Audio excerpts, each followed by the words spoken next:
Ye Ancient Everton Toffee House and Mother Noblet's Toffee Shop were big fan favourites. Next, they say if you can't beat 'em, join 'em, and that's exactly what Ipswich Town did when it came to their nickname. The term Tractor Boys used to be chanted by their opponents as a way of putting the team down for their farming background. But during one game back in the late 90s, Ipswich were 1-0 up and they decided to flip the script. 1-0 to the Tractor Boys, they sang, and a new nickname was born. Let's head to Leicester, famous for more than just a red, well, orangey cheese and Jamie Vardy. Leicestershire is also the birthplace of fox hunting, hence the Foxes. Next up, turns out apples are not the only fruit that don't fall far from the tree. Bournemouth's nickname, the Cherries, comes from the fact the club's stadium was originally built right next to a bunch of cherry orchards. This next story actually involves two club nicknames. It started with Crystal Palace. They were having an absolute nightmare run back in the early 70s. They'd been relegated after a terrible spell and manager Malcolm Allison decided enough was enough. He wanted a new nickname, something strong, fast and destined for success. Something exactly like an eagle. But there's more to this one. Brighton were in search of a nickname too, and Palace finally gave them what they needed. In a heated match between the two back in 1976, Palace fans began chanting, "Eagles, Eagles," and some clever Brighton fans came up with the perfect reply, "Seagulls, Seagulls." Not all club nicknames have a crazy story though. Take the Gunners. That just comes from the fact a group of munitions workers in the Royal Arsenal factory in Woolwich set up the club in 1886. On the flip side, some nicknames seem simple, but there's a bit more to them, like West Ham. The Hammers is actually nothing to do with the ham part of the name. It comes from the fact the club used to be called Thames Ironworks FC and was made up of workmen and shipbuilders. So next time the away end's chanting their crazy nickname, you'll now know exactly where it came from.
Good morning. 5 minutes after 6 o'clock Thursday morning. How are we? Gabby's alongside me. All right, Gab. All right, mate. You'd have been happy with last night, pal. I was very happy, Alan. Where do you start? Maybe we'll come on to it in a little bit, but great result for Aston Villa. I went to bed. I know. 20 past 7. Was you? Yeah, but I just pray I've not got the old lurgy from McCoy's, because his boys are all in bed, out of it. My son is as well. Oh, My God. son's got sore throat, headache. I think there's a lot going around though. There is a lot. Look what happened to Woodsy. Hope she's okay. No, she is. Yeah, I messaged her, haven't replied, but send my wishes to her. But her fiance Adam come out and said that she's doing okay. So fingers crossed. Yeah, I think she's fine. But she puts that down to viruses. Exactly. Yep. So you just got to be careful, haven't you? But God, I went to bed early and I was tossing and turning. Anyway, I missed some goals, didn't I? Dear, oh dear. It was another busy night of Premier League action. Leeds put a dent in Chelsea's title hopes. I thought it'd be a hard game, but I didn't expect that score. Liverpool managed just 1 point at home to Sunderland. Although, looking at it, Sunderland are tough to beat. Villa produced a fantastic comeback at the Amex. Talk to me about it, Gab. Thank you, Alan. So, Brighton went 2-0 up. Mistake from Bizzo. Emery Martinez got injured in the warm-up, so Bizzo come on and started in goal out before the game. But 2-0 down, 2 sloppy goals, you would say, to concede. But straight away, Ollie Watkins, so happy for him, Alan. Where did I get yesterday, Gab? Did I read he was off?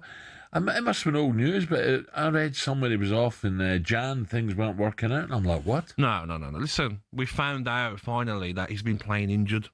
Right. He's been playing with a knee problem, I think it is, and he's been getting through games. He's not been training as much. That explains a lot. But yesterday, Al, player of the match, he was fantastic. Took his first goal well, Fox in the box. Aston Villa haven't been scoring those sort of goals. They've been scoring goals from outside the box. Second goal, great assist from Morgan Rogers. Dinked it in behind, over the top, ran through. And you know when someone's confident, Al, they've scored after a long run without scoring? Yeah. Literally over the top, touch in front, and instead of side-footing it, literally laced it into the bottom corner. You know, when you, as a striker, you go through that. Yeah. It's probably a bit like Zach Crawley, but we'll come to that later. Yes, but a great result for Aston Villa, mate. So, there you go. Busy night, wasn't it? As always, talkSPORT have you covered with all 6 of the games last night. Here's how it sounded.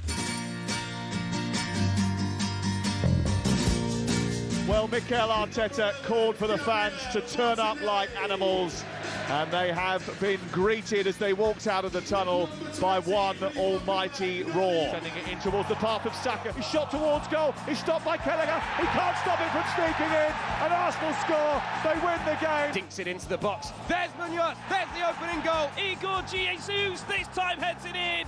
And surely this time he will have his first Premier League goal. Two goalwards by Marlon with his second touch of the game. Brighton 3, Aston Villa 4. It past 2 and in for 1-1. It's a point for Liverpool, but it does feel like a step backwards rather than a step forward. But now it's won back by Okafor inside the area, and Calvin Lewin will score. There goes the full-time whistle, and what a win for Leeds, and what a defeat for Chelsea.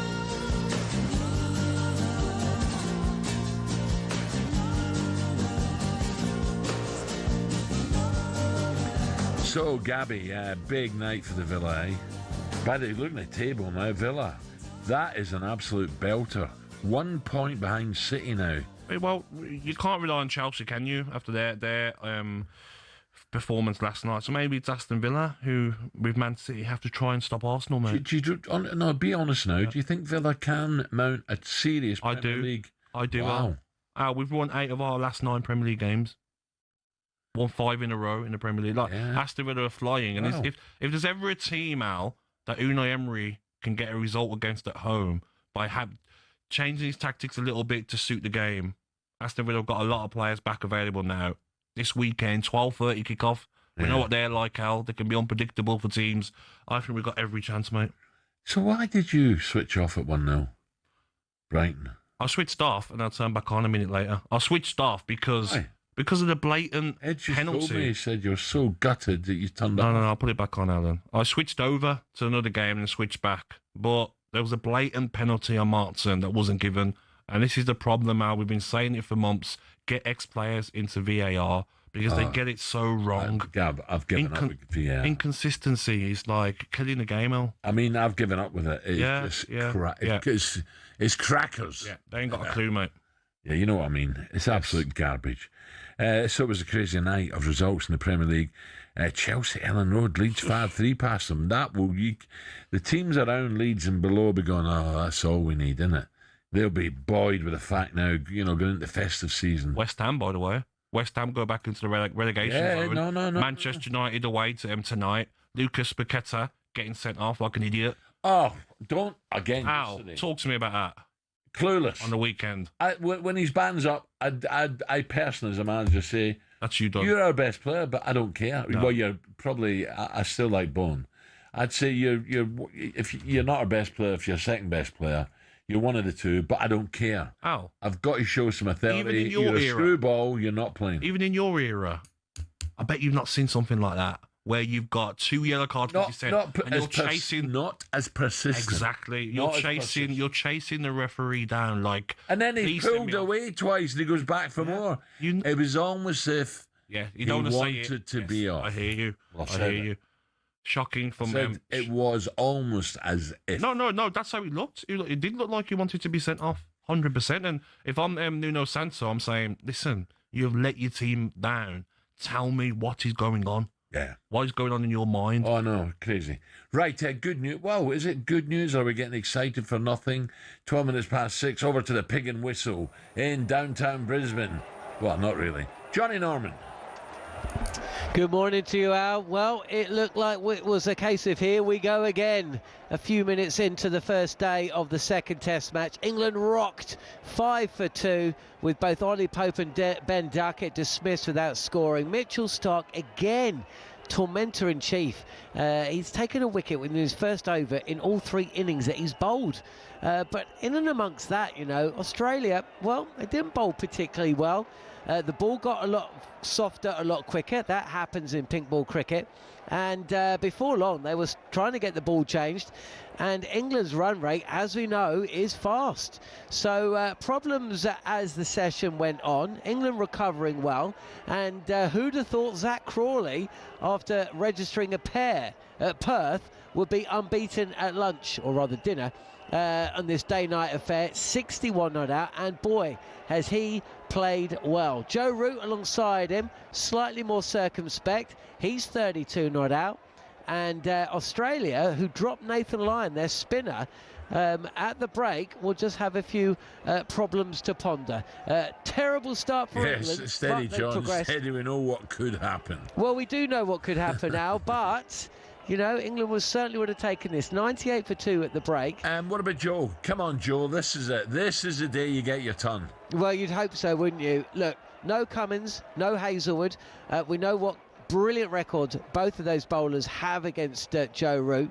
Can he take advantage? Well, the problem that you're going to face, Al, is this pink ball test is being played in Brisbane rather than Adelaide. No daylight savings, and what that means is it's not going to get dark in the evening session. It's going to get dark in the next session.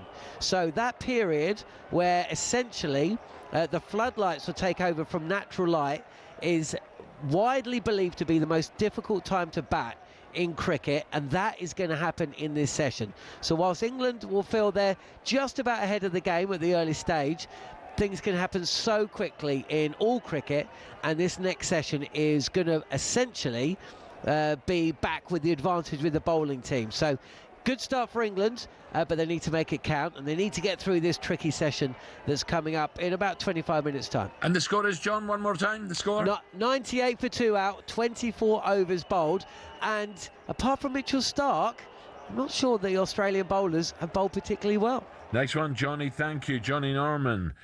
So going well for England after this tea break. It's very important to keep it going, but I'd love to see Joe get his 100. Yes. And shut a few people up.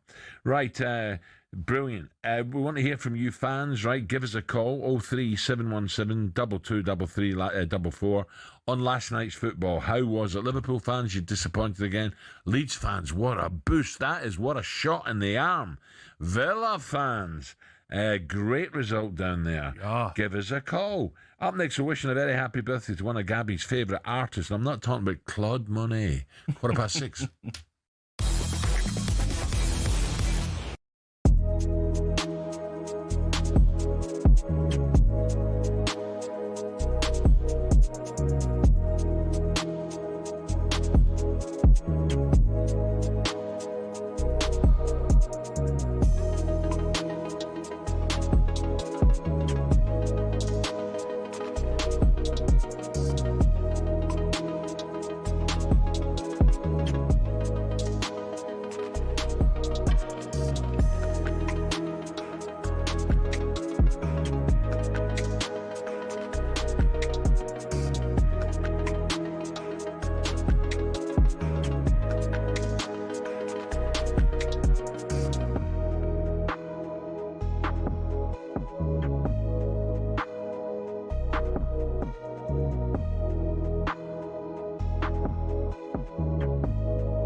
So we are almost ready to go. Ian Danter here in the commentary box. It is all about whether Dean Saunders can retain the talkSPORT World Championship.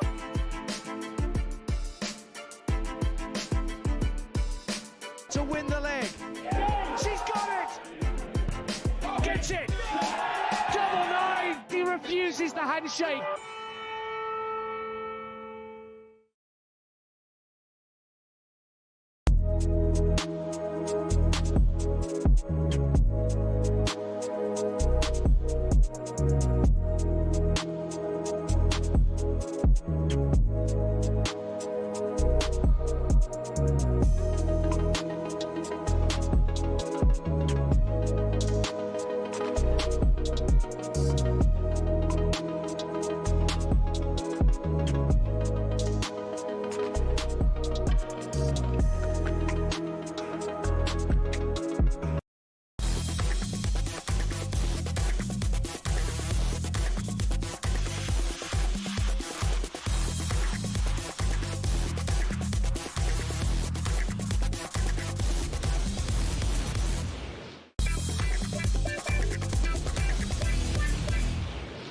Allow me to reintroduce myself. My name is Ho, H to the O-V.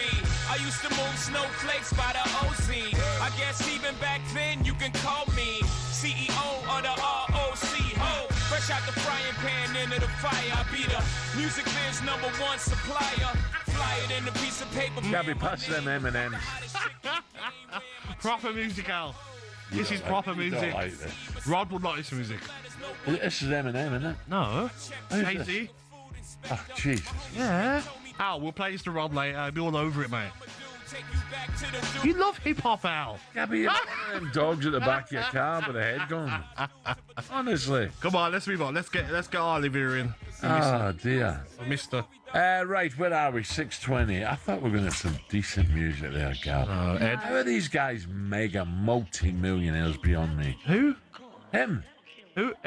Jay-Z? Yeah. Oh, he's got some great songs out. Come on. Like what? Anyone? Bonnie and Clyde. That was Georgie Fame, wasn't it? Bonnie and Clyde. Big Pimpin'. Oh, Big Pimpin'. Dear, oh dear. Right, a bit of Jay-Z for you this morning. It's the hip-hop legend's birthday. He's the most awarded hip-hop artist at the Grammys with 25. He's inducted in the Songwriters Hall of Fame and Rock and Roll Hall of Fame. Well done, Jay-Z. Yes, happy birthday, Jay. Yeah, let's get a look at today's back pages with Tesco Mobile for business. Backpage review on talkSPORT with Tesco Mobile for Business. Are you a freelancer? Get business phone bills for up to 40% less than the big mobile networks. For terms and verification, visit tescomobile.com/business. Now, we have a prize here. It's question of the day.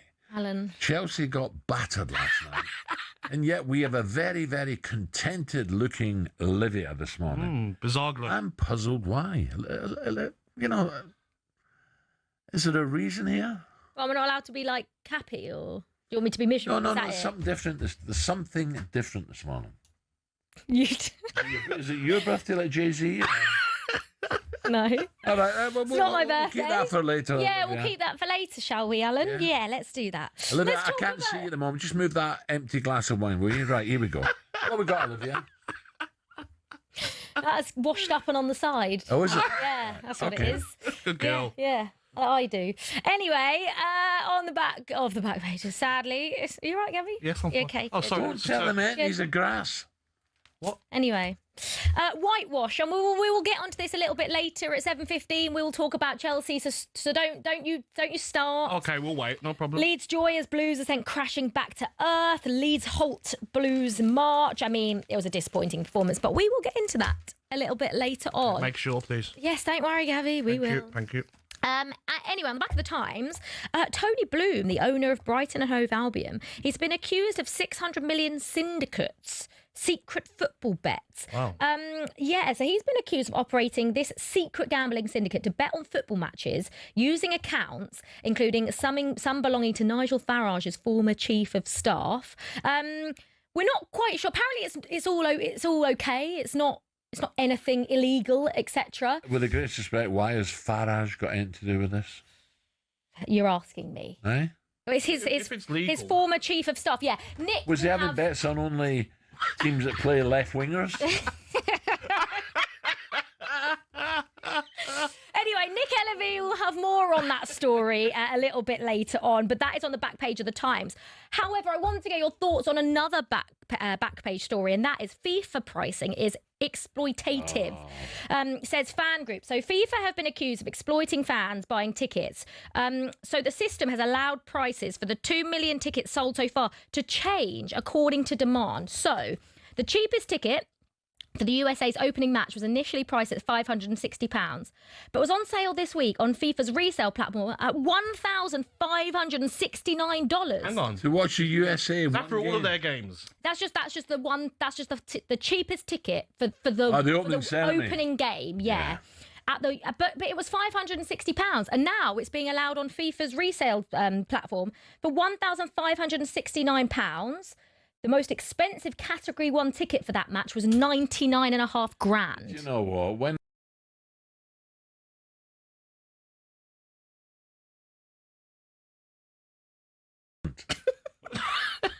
they are. It's a disgrace. Who's going to pay £500 to watch USA? They're $99,000. One of the tickets. They're rubbish, though. They're rubbish. It's just Americans exploitation. Aren't they? It's a disgrace. I mean, sorry, that's bang out of order.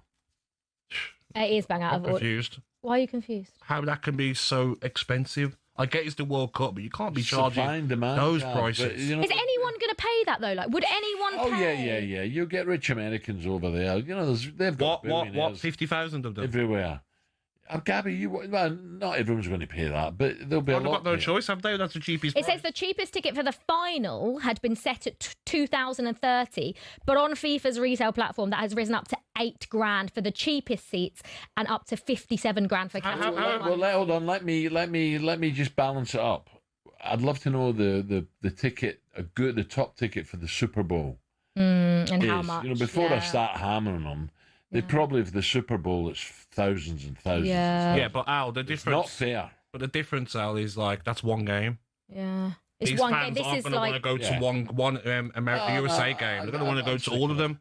That's why I didn't go. That's why I didn't get in the private jet and go at the opening. Yeah, or the draw. No way. I like you, Al. You're a man of the people, Al. Yeah, I'm not doing that.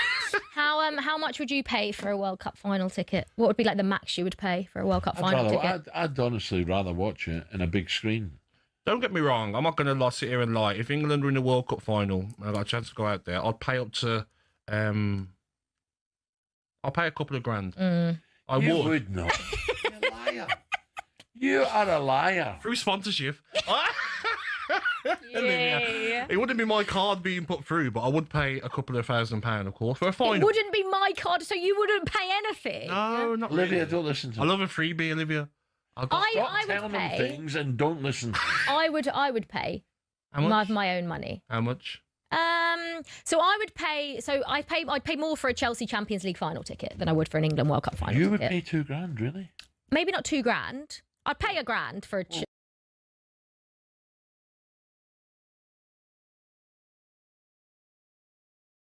This is your fault, Gabby. Not me. This is all you. Gabby, that's out of order. Olivia's coming into work. We're in the You're media. telling everyone Gabby. tales. I am never telling you anything ever again. You've just worked that out, have you?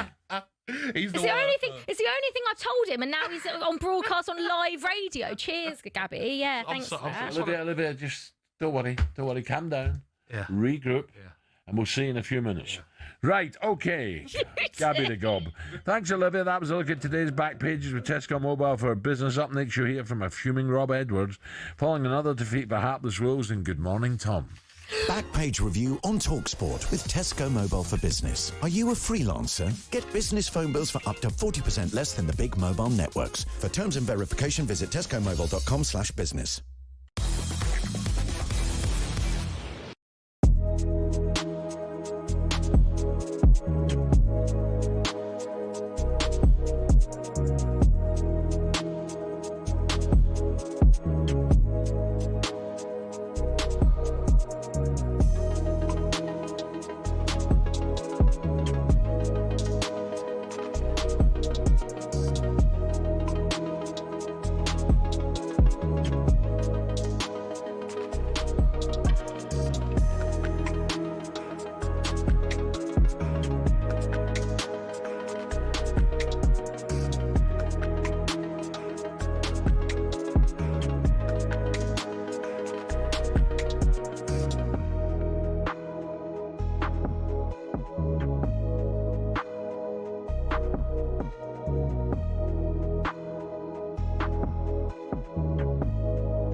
is often filled with people trying to make a quick buck, often at fans' expenses. But sometimes someone on the fringes comes up with an exhibition idea that goes down a storm. Let me tell you about a couple of them. Mallorca 2007. Rafa Nadal and Roger Federer compete in what was dubbed the Battle of the Surfaces, a unique idea that reportedly almost got cancelled at the last minute when worms got into the grass. An 11th hour turf delivery got the match on, and despite some dodgy bounces on the new green stuff, Rafa and Roger slugged out a 3-set epic. Tennis has a history of exhibitions too, with the Battle of the Sexes in 1973 captivating audiences worldwide as Billie Jean King took on the former world #1 men's player Bobby Riggs, who talked down the women's game. Billie Jean King won. In motorsport, there was Monzanapolis in the 50s when American Indy cars went up against European F1 cars. But perhaps the best exhibitions have been the charity ones. In 1998, legends like Mike Atherton, Sachin Tendulkar and Glenn McGrath turned out at Lord's for a one-dayer in memory of Princess Diana. And since 2006, we've had Soccer Aid, which has raised an incredible amount of money. And if you get to see the likes of Jose Mourinho taking out Ollie Mers, then what's not to like?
6:32 talkSPORT Breakfast with the Arnold Clark app. Everything for your car all in one place. Download today. Gabby's alongside me.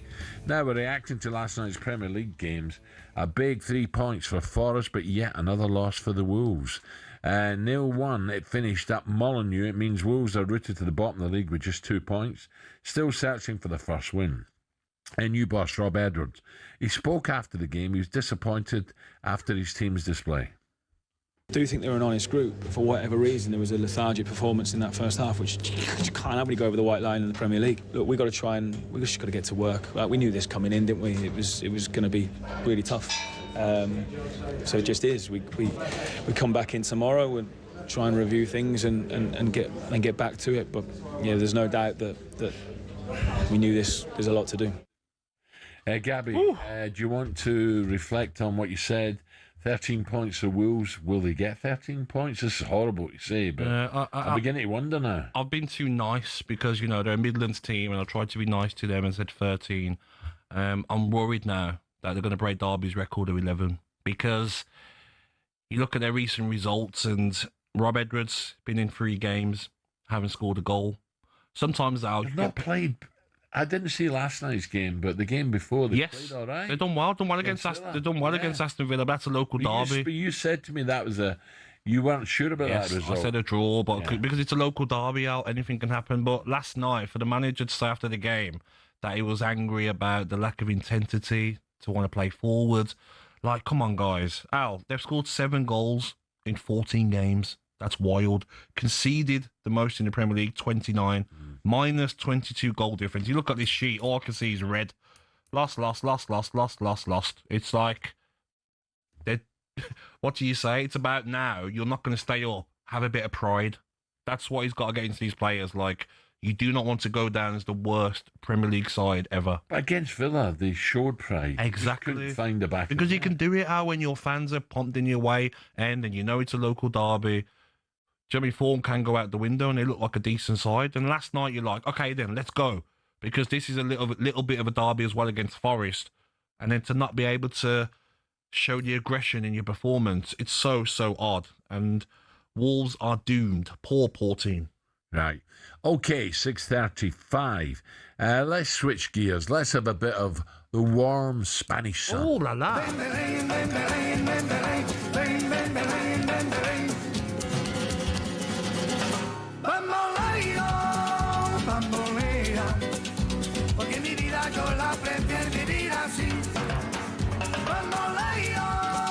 Mamma mia. What a tune. It's a bit of you, Al, the old Mallorca, Marbella. I don't know what came into my head there, but I was thinking Baloo the bear. Baloo the bear dancing. Why are you always putting me down? I want to be like you. I want to talk like you. Gabby, you're not a dancer. You've already explained to me. You've already, live on air, said I'm not a dancer. Yeah, but after a bottle of red, I'll go for it, mate. Well, I'd love that, a bottle of red. But Ed won't play it. I'm not allowed. Sim won't let me. After 9 a.m. Couple of numpties. Yes. Right, let's cross over into Spanish football now. Specifically, Real Madrid and Trent, who's been under pressure from the Spanish press. Here we go. But he responded just to a couple of assists. Let's get more on this with European football expert Kevin Hatchford. Kev, a very good morning, Kev. Good morning, Kev. Morning, guys. Bit of Gypsy Kings to start the morning. Brilliant, Very absolutely. Good. Very good. The dream. I do. I guess you're going in the morning. Brilliant. What's going on here? The Spanish press slagging off Trent. Is he not performing? Is he not getting enough game time? What's the story? Yeah, a bit of a mixed picture. I mean, what's really sparked this is Alfredo Rolano, who's quite a kind of noted columnist, described him as a rabbit in the headlights and said he was a very inconsequential player. I think that was very harsh. I think if you look at Trent's time there, it's been plagued by injury because he had a hamstring problem that kept him out for a number of weeks. He's been battling with Danny Carvajal for the right-back spot, and Carvajal's had his own injury issues as well. And the irony is that against Athletic Club last night, he probably produced one of his best displays. There was an unbelievable switch for Kylian Mbappe for the opening goal, which gave Mbappe space to run at them. And then it was a brilliant solo run from him, but it was a great switch that opened it up. That was the opening goal. And then he was involved in the second goal as well because it was across to the far post, headed back across goal, and Camavinga was able to score. Unfortunately, and this is typical of what's happened to him since he got to Madrid, he then picks up an ankle injury and they think he could be out for a few weeks. So, look, the team has been struggling in general. I know that seems weird because they're very much in the La Liga title race. But the team has kind of relied on Mbappe's goals. It's not functioned in the way that Xabi Alonso wants. And there's a lot of political talk in the background about whether certain players are willing to accept Xabi Alonso's edicts, whether they just want to have a bit more freedom individually to interpret the tactics how they want in the way that they did for years under Ancelotti. Xabi Alonso's trying to be very, very different. So Trent's kind of been caught up in all of that. Also, there's an element of just adjusting to life in a different country, a different league. He's been at Liverpool his whole career. So there's always going to be an element of adaptation. Obviously, he went early because he went to the Club World Cup. And I thought the Club World Cup, he had some decent displays. But again, injury's been an issue for him. So it's a bit of a false start. What about Kev? I actually seen the goals, and you talk about the first one for Mbappe. That's what Trent's been brought in for, hasn't he? That sort of switcher play, those balls over the top for the pace of Vinny and Mbappe. But talk to me about Mbappe. I mean, 36 goals and assists in 24 games for club and country. 30 goals, 6 assists. He's Ballon d'Or form, isn't it, at the moment from Mbappe? Some of his goals I'm seeing, Kev, like, whoa. There's an argument to say he's the world's best player right now. Yes. Absolutely, because he's delivering time and time again. It's not just the volume of goals, it's the fact he's coming up with big goals. He's scoring all different types of goals. I think he's really embraced being the leader, but that's had a knock-on effect as well, because because his rise has coincided with a bit of a fall for Vinicius Jr. And now there's all kinds of talk of, is he going to sign a new contract? And if he isn't, what's going to happen? You know, Xabi Alonso's relationship with him has been quite obviously strained. Well, where would he go, Kev? Vinny? Oh, yeah. I think would it be Paris, or where could he go to get more money? The story that won't go away is Saudi, because they've been talked about in terms of $1 billion in terms of the overall package. Obviously, if Real Madrid are going to sell him, they want the best possible amount of money for him. And that's where you would get the best possible amount of money, because European clubs aren't going to be able to match what a leading Saudi club would put on the table. $1 billion. I'd be taking him to the airport for $1 billion. Listen, he's a great player. He's a great player, but $1 billion is $1 billion. Al, he's not been performing like a great player, and Kev, I think Kev will agree. You know, he's the game where he got took off, Kev, and he went down the tunnel and come back out. I don't like that, and I'm sure Xabi Alonso would love to maybe get rid of Vinicius Jr. and use that money to bring in a top centre forward to play off Mbappe. Well, this is the thing, because if you did that, then obviously you'd shift Mbappe a little bit out left, and that would like suit him. Yeah, I think he would. I think naturally, that is sometimes not always. I think it's overplayed a little bit, but sometimes that's the issue with him and Vinicius Jr. That they like to operate in the same area, and they'll both naturally drift out towards that left-hand side. So. Yeah, I think that's something they will look at. I mean, for a long, long time, that was non-negotiable that he was going to stay. Kev, Kev. Signed that new deal. Sorry, Kev. Can I just move on quickly, because I know we haven't got much time, about Marcus Rashford. I've looked recently and watched a few of the clips from the Barcelona games, and he's not getting the game time as much now, is he? Because Rafinha is back fit and playing well. Yeah, and this was always going to be the issue, that he's benefited from Rafinha being out. And to be fair to Rashford, he's really seized that opportunity. There have been games where he's shown up and played really, really well. You think of the performance to get away at Newcastle in the Champions League, but there have been lots of performances where he's been, making goals, scoring goals. And I thought even in midweek, there was some nice touches. But Rafinha was great against Atletico Madrid. That was a big win on Tuesday, 3-1. I still think they've got an issue, by the way, Barcelona, with that high line. And I know that they got a domestic treble last season, but they give up the same goal over and over again. And I think that's going to be a really big issue. If you was an Arsenal or someone, you'd love to play them in a knockout game, wouldn't you? Kev, like Martinelli, Saka, Madueke, get you quick players on the pitch like Chelsea against Barca. Yeah, and I just don't rate Barca defensively at all, and that's not going to be enough, is it? But it was Champions League. but it wasn't a knockout. It was. Look, I'm not making excuses for them. Yeah, but it was the group games, and of course they're going to be more tighter. Oh, with the Chelsea game, I just think what teams do is what Chelsea did, which packed the front four with pace. Yes. And that's what they're going to do. And the big difference, I think, in that game between when they went to Newcastle or when they went to Chelsea, didn't have Pedri. And if you don't have Pedri, you can't control a game and you can't keep the ball. And that's a big, big issue. And poor old Frankie de Jong was left marooned on an island in midfield and just had too many runners around him to try and deal with it. And so he's got a lot of tweaks to make, I think, Hansi Flick. There was that footage recently, even after a game that they won, of Rafinha trying to talk to him on the bench, and he looked absolutely crestfallen because he knows they're not playing as well as they did last season. But Rashford, to return to your original question, I think has played a good role in terms of being a good member of the squad, has done well when called upon. I still think he's got a big role to play, even though Rafinha is back. Next one, Kev. Thank you. Round up there Legend, from mate. Spain. Harry Kane on the score sheet for Bayern again last night. Brilliant. Right, still to come on Breakfast. Superstar Breakfast preview on talkSPORT with Travis Perkins. Download the new improved app to easily manage your accounts and quotes.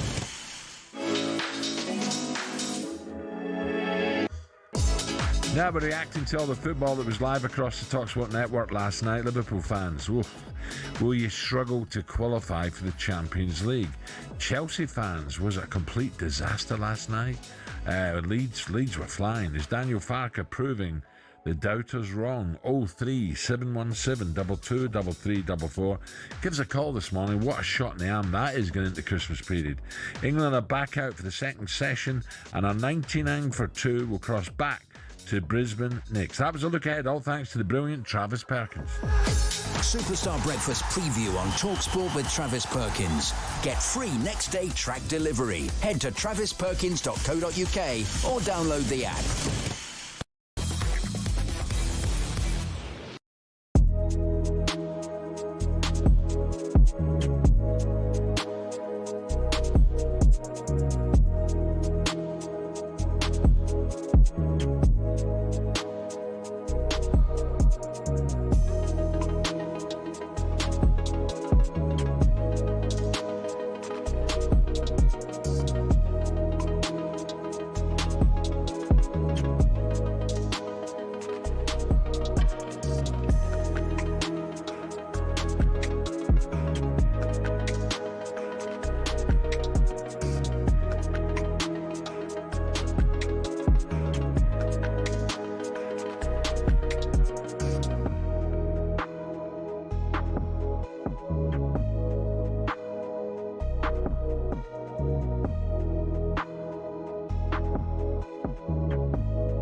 So, we are almost ready to go. Ian Danter here in the commentary box. It is all about whether Dean Saunders can retain the talkSPORT World Championship.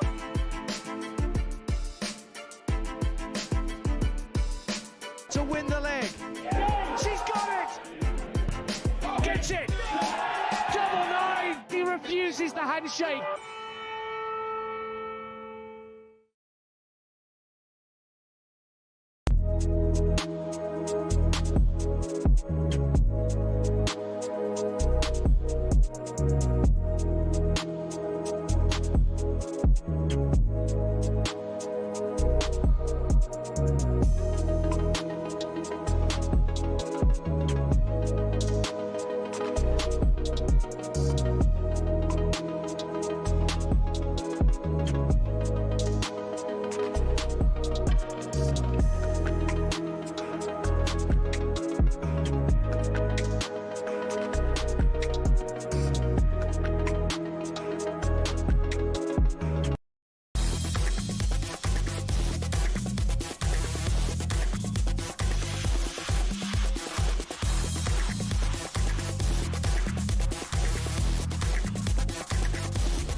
going well over in Australia, by the way. I'll bring you up to speed in just a moment.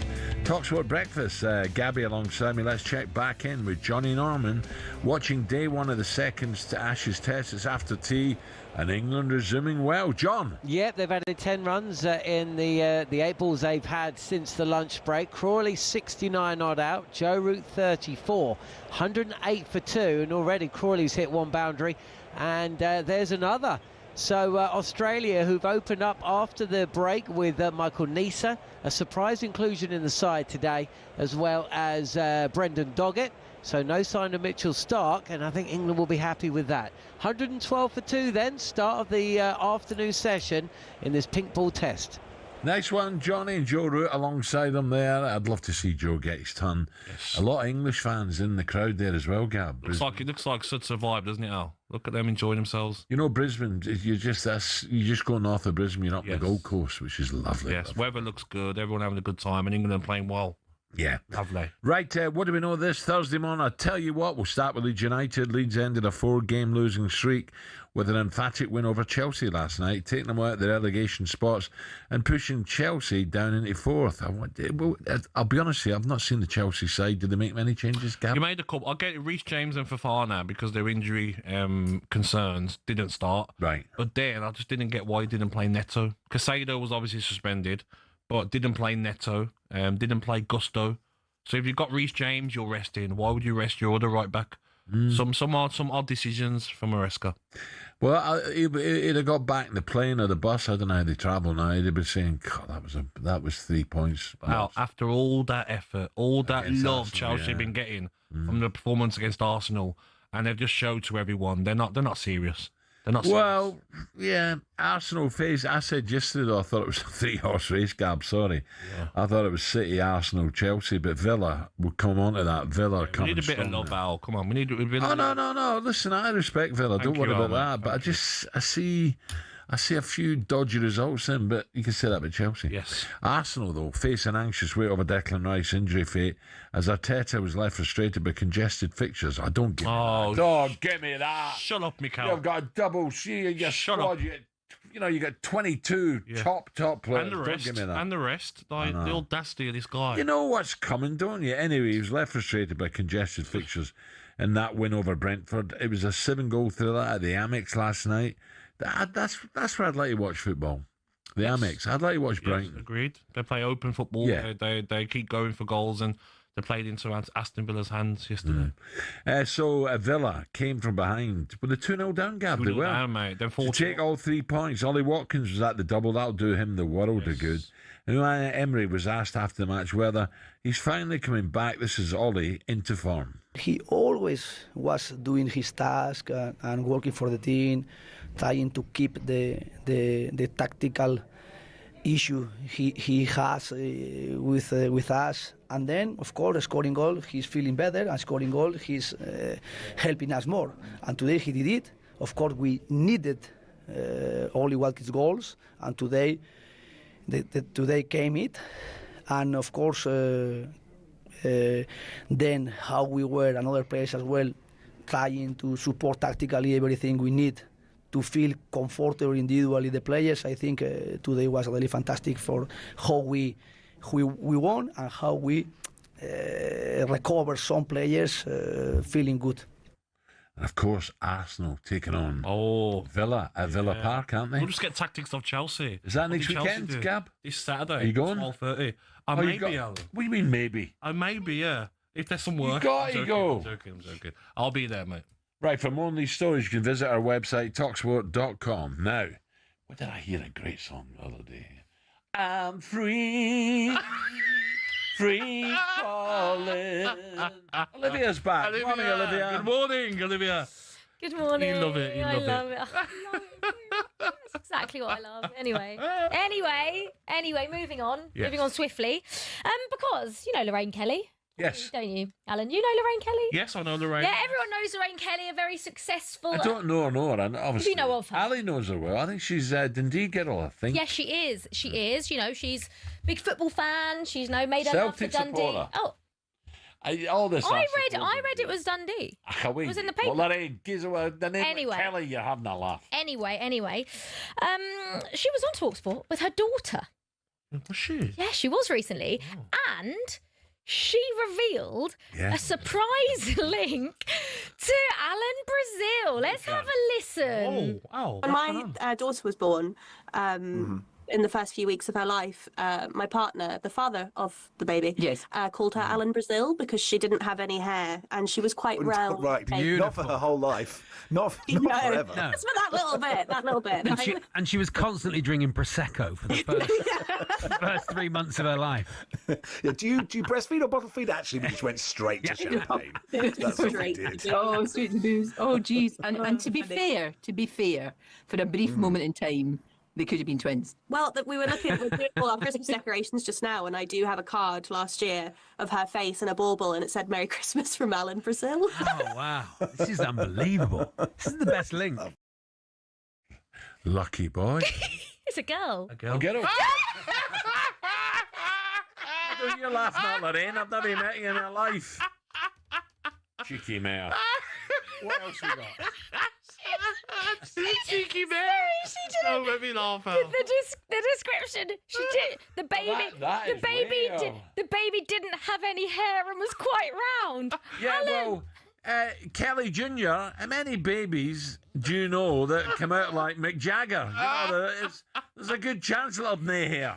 Yeah, Al, don't let it get to you, mate. Al, I've got no hair. It's what we've been. Great to be mentioned like that, but don't give me that. She's not a Dundee fan of Dundee United. She's a Celtic supporter. The mum. So you're happy to be mentioned like that? Oh yeah. On a little Christmas bauble saying "Merry Christmas" from Alan Brazil. I'll take that. Yeah. Yeah. Maybe you could send I could respond, but I'm not going to. Maybe I feel like you already have in a way. No. Maybe you could send. I'm not going to. Al, you could send Lorraine's daughter one of your books as a present. Or a Christmas card with your face on it. Yes. Happy Christmas from the real Alan Brazil. Can I send it down? Is it still GMTV? Can I send it down there, Lorraine? Okay, we're going to be nice now. We're Yes. going to be nice now because I met her in Pret at her old studio. he said, And I said, good morning. She ignored me, miserable trout. I thought it'd be She nice, ignored you? yeah. I thought it'd be nice. Morning. Why would she ignore you? Well, I just had the mum limit. Is it Plowman's? Is it tuna mayonnaise? I went, oh, fine, okay. Ignore. Yeah, I don't like people that ignore people. So you were like saying, Olivia? that. Get that off your chest, mate. Oh, yeah. I was wondering where that was going then. I'm like, do I know her? That's quite funny. Not mum, but daughter. I'm like, does she know my daughter? Little Alan Brazil. There is a story on the front page of The Sun, and it's a bit hairy, Kane. And it's Harry Kane, and it's a Google Pixel advert, and they've like photoshopped AI'd him hanging out of a helicopter, no time to dive. Into No Time to Die thingy on the James Bond. Yep. So it shows him, wearing a tuxedo, doing stunts on a snowmobile. So, have you ever wondered what you two would look like as James Bond? Has that ever crossed your mind? It has, to be fair. No, if you're talking about Bond theme, perhaps Gabby and I could be Odd Job. There we go, Gabby. Oh, I tell you what. Go on, Idris. Oh, go on, Alan. The Swiss Alps. Beautiful. That's the French Alps. Okay, same thing around the corner. So which one of you would make a better Bond, do Me. we reckon? Me. Why, Alan? Yeah, because I shoot better. Gabby probably be better. You shoot better? Oh, I shoot better. I'll get your gold records out. I shoot better. Don't worry. No, I think it suits both of us there, Olivia. Oh, we should be able to see you as well, Olivia. What, me as Bond? Why not? There's a chance, isn't there? I suppose in this day and age, there never could, know. there could be a female. Alan, don't say anything, Alan. Don't do it. Break. Don't do it. What did Honor Blackman play again? No, Alan. No. What time is Lorraine on?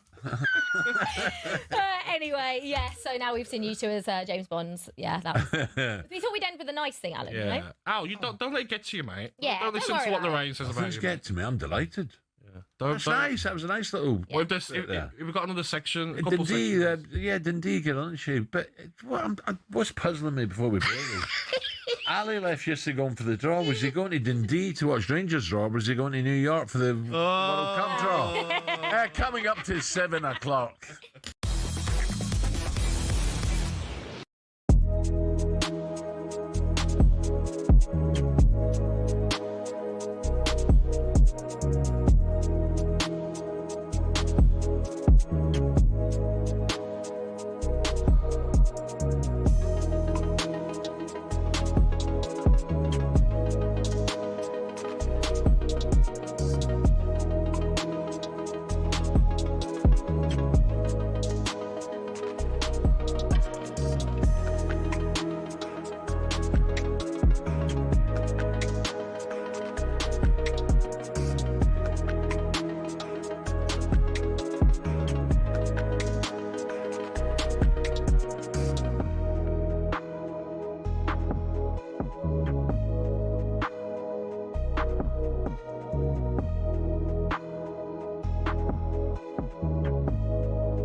succeed, people often say you need to think outside the box. In sports, every now and then someone does just that and comes up with a crazy idea for an exhibition event that nobody else could have dreamt up.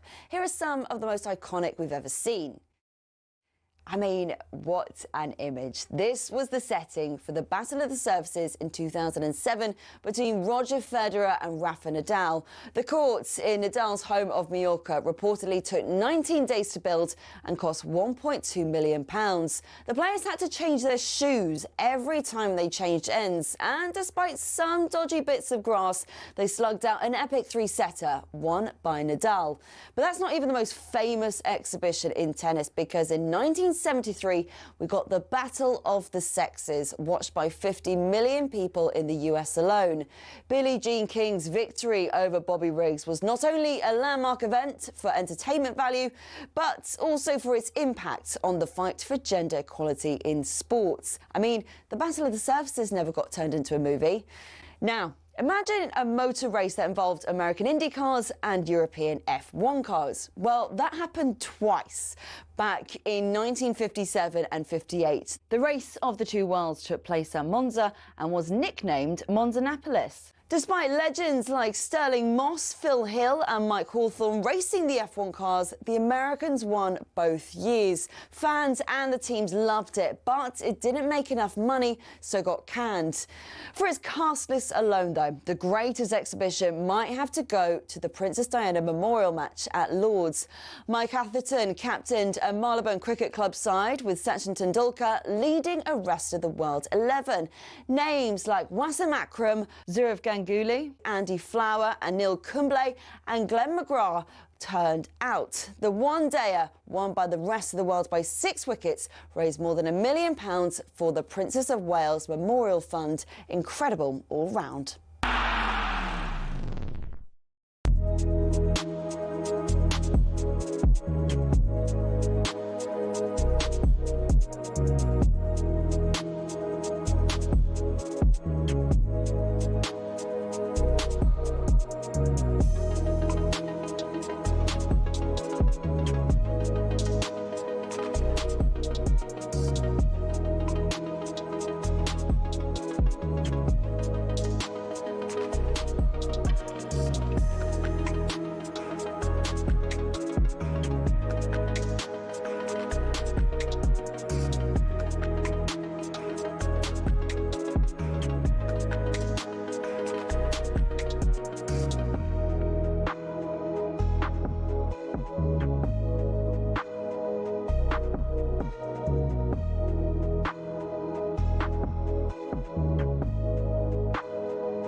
Nice 4 runs there, Joe. Lovely. Do you know what, Gab? Before we start, yes, Brooke and Root, this is doing them win this test or not for me, these two. What do you think Root's got to get to, Al? You said 70, 80? Yeah, minimum. But Brooke could fly past him. Yes. he gets in his rhythm. He's just hit a beautiful four. What a player he is. I think he's England's best. Yes. Right, talkSPORT Breakfast with Arnold Clark. Get the UK's best shoes. Car deals guaranteed. Gab's with me.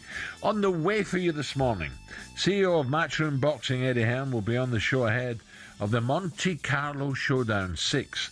And we'll be getting a response to Ben Shalom's damning comments earlier in the week. We're going to be joined by former West Ham and England striker Dean Ashton as we build up to a huge game tonight for the Hammers at Old Trafford. And two-time Ashes winner Stevie Harmison will be with us to react to the conclusion of the first two sessions of the second Ashes Test. Right, it was another night, another win for the Arsenal yesterday, who restored their 5-point grip on the title after a 2-0 victory over Brentford at the Emirates last night. Of course, it was all live here on talkSPORT.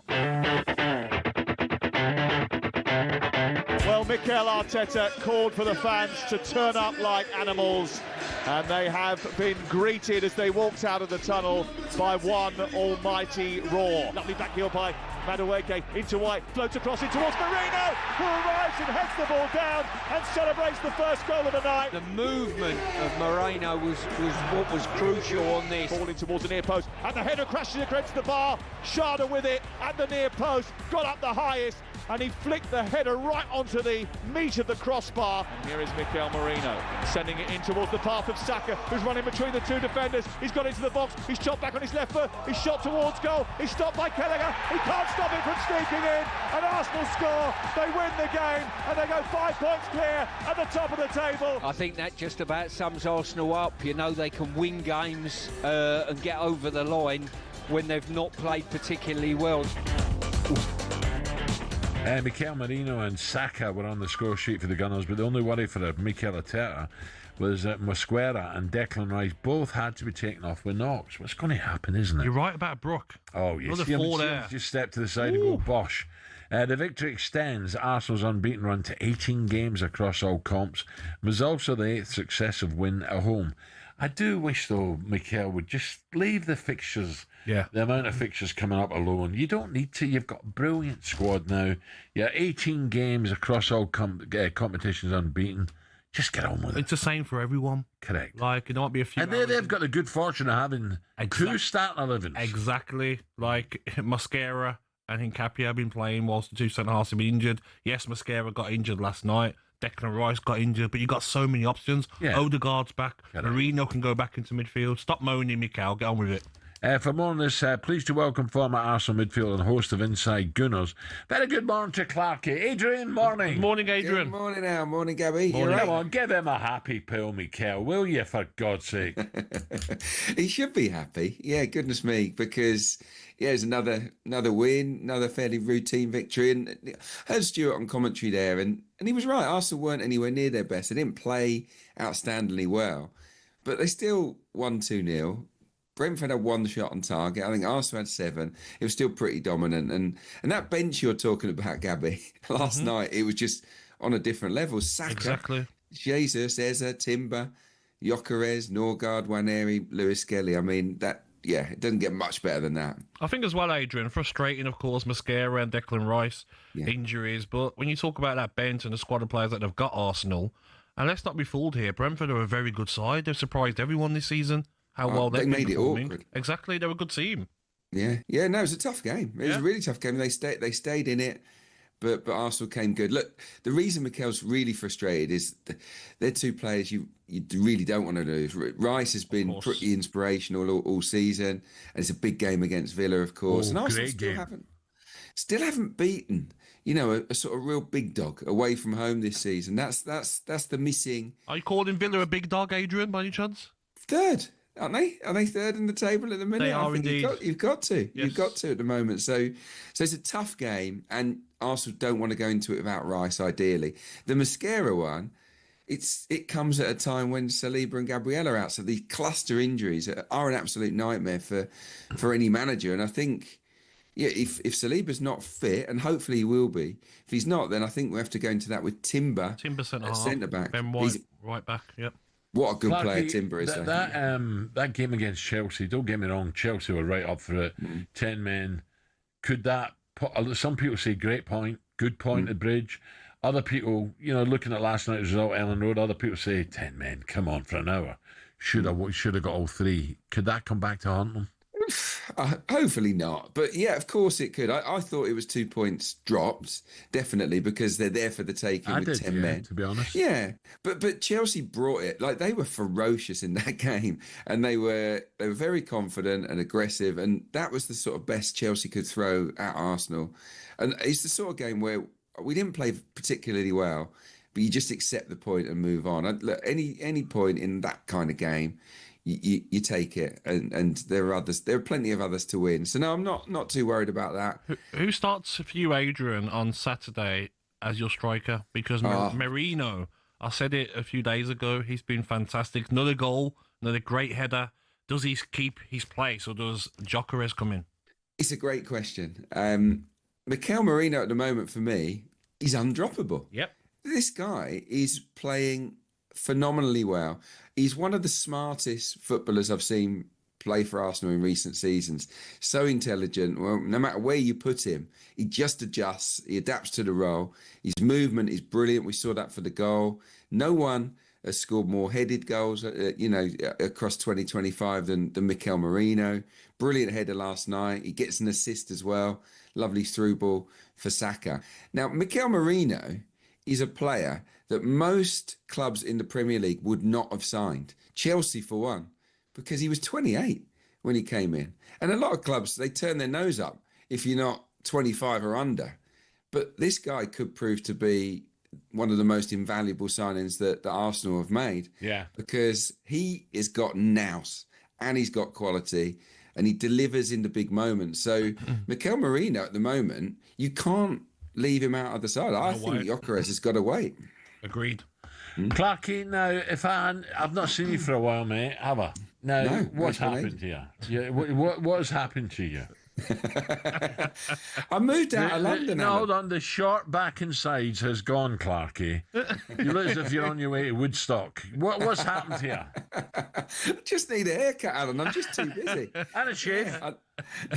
I'll get a number 2 across the sides and the back just for you, Alan. Yeah, Adrian, no problem. I'm only kidding. Thank you, Adrian. Top man, Adrian. Right, see you later, What's guys. happening here, Gab? Talk me through it. Well, not out, surely, was he? He wasn't out, no. He had his foot in time. Bit of a shot there. Look at what the tell about Brook. He's on 16 already. Flying. He does. He don't mess about. He is bosh, bosh, bosh. Have that. But like you says, he's going to be so important. He's going for it, Al. Yeah, well, these two are important. Yep. Root and Brook. If they between them can get 120 something like that between them, but bingo. Doesn't it get harder though, the darker it gets as well, though? It does. That's why that's why he's going for gold. Going for it now. I like that though. Right, we're back in a take. Olivia's back. Then Dean Ashton on West Ham. Worried about West Ham now. Paqueta, he doesn't help, does Just he? started on him. Please. And Olivia coming next after the talkSPORT travel, coming up to 7:15.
So, we are almost ready to go. Ian Danter here in the commentary box. It is all about whether Dean Saunders can retain the talkSPORT World Championship.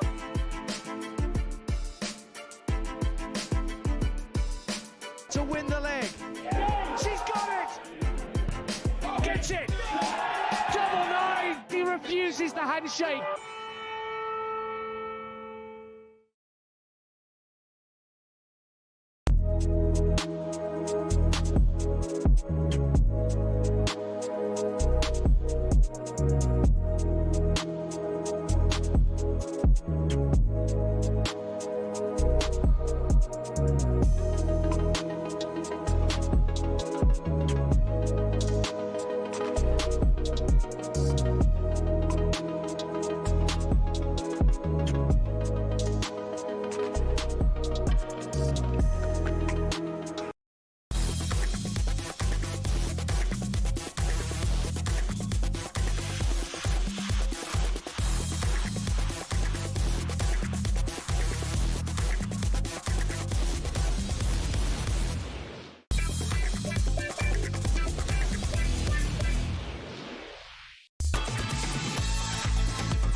$7.20. Oh, God, I just had a message from Jill, not happy. Oh, what you done? You be nice to Lorraine and her daughter. Yeah. Stop that. You was nice. I hope so. Yeah, you didn't say anything. Lorraine's daughter, she's the little girl, she's called her Alana. So I've got to be nice. Has she? No. You're a numpty. Right, we move on. England going along pretty nicely on day one of the second Ashes Test. Johnny Norman, this is going to be some game. 108, I think you're right, 143 for 3. Harry Brook is 18 from 14. Hold on to your hats here. He's just going to go at Australia. He's already played 2 or 3 outrageous shots and could have got out to the fourth as he attempted to essentially paddle scoop a fast bowler. Brilliant work behind the stumps by Alex Carey. Nearly caught him and nearly stumped him. Either way, he's still there. Joe Root, 44 from 75. He's just playing his game. The 1 wicket to fall in the session. Somewhat of a surprise, actually, when Crawley was caught via a little inside edge through to the keeper from another short pitch ball from Michael Neser. Australia are just banging it in short and daring England to go aerial. Will England succumb to that? We shall see. England, though, would probably have taken this just about when they won the toss, decided to bat. They definitely would have taken it when they were 5 for 2. They're 143 for 3. Johnny, before you go, has Joe got to start pressing the button a little bit? You know, he's quite happy sitting there and letting Harry get on with it. But we'd like to see Joe get his 50 and get it cracking. No, so let's no. So this is the problem England have got. They're damned if they do and they're damned if they don't. So Harry Brook is getting pelters on social for going all in Bazball, and now Joe Root's getting slated for not going Bazball. Yeah, I didn't slate. I asked your opinion. I want to see Joe hit 100. He's not going to do it standing on his crease. Yes, he will. That's exactly how he's going to hit 100. He's just going to push the singles, rotate the strike, take time out the game, put miles into the legs of the Australian bowlers. And at the other end, Bazball.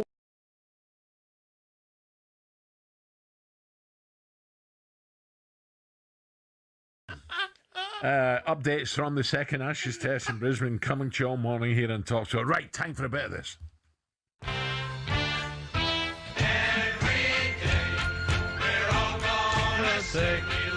Leeds. Ah, stop having a go at Olivia. What is this? What is this? What is this? No. He was giving me abuse last night as well. Before I'd even I was just trying to go to bed to have an early night because I'm up early, you know. Yeah. 2:45 my alarm goes. This idiot's telling me to stay up and watch the Chelsea game. No, I want to go to bed. No. When it's not going your way, you're trying to go sleep. No. Stay Even if we awake. were winning, I would have gone to bed. No, you wouldn't. I would have. Gabby, does Mrs. Gabby know that you're texting? Yes, she does. Does she? Single girls, you are texting. It's gone. Does she? What's up with you, Al? Unbelievable, eh? Honestly. Olivia, though. Yes, good. Your phone off, Yeah, Olivia. good. Yeah, I know. Olivia. Out of order, Gab. Hassling me. Because Monday, we was working together, Yeah. Jeff, and you was very, very chirpy. Did I have a right to be chirpy? You did. Yeah, okay. But Just to put that out there, I yeah. need that same energy now because Chelsea, They turn up against Barcelona, they turn up against Arsenal, but when they seem to play lesser teams, they seem to not be able to turn it on. I mean, you're saying this as if I don't already know this. 14 games so far, drawn 3, lost 4, conceded 15 goals compared to Arsenal's 7. They're not in a title race, are they? I never said we were in a title race. I'm sure I've heard you say that. You're such a liar. I'm sure I've heard that. Gabby, you're Can we find the clip? Gabby, you're full of rubbish, is what you are this morning. I've heard you say that. You are such a liar, because I have never once said that. What I have said Ed, is... can you find the clip? Yeah, go on. Ed's got other things to be doing. He's I have to back Olivia up here. I've not heard Olivia say that we can win the Premier. Thank you. Sure, Al? Yeah, I'm definitely sure. Yeah.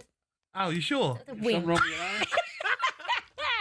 Right, so Chelsea obviously lost yesterday. Yeah. If you'd have asked Chelsea fans out of Burnley, Leeds, Arsenal, Barcelona, which teams we were scared of, it would be Burnley and Leeds. Why don't we know our Chelsea team very well, right? We've watched Chelsea. It's been the same pretty much since Enzo Maresca took over. I would back us in a one-off game against anyone. Any team in the world, I would put us up against it in a one-off game.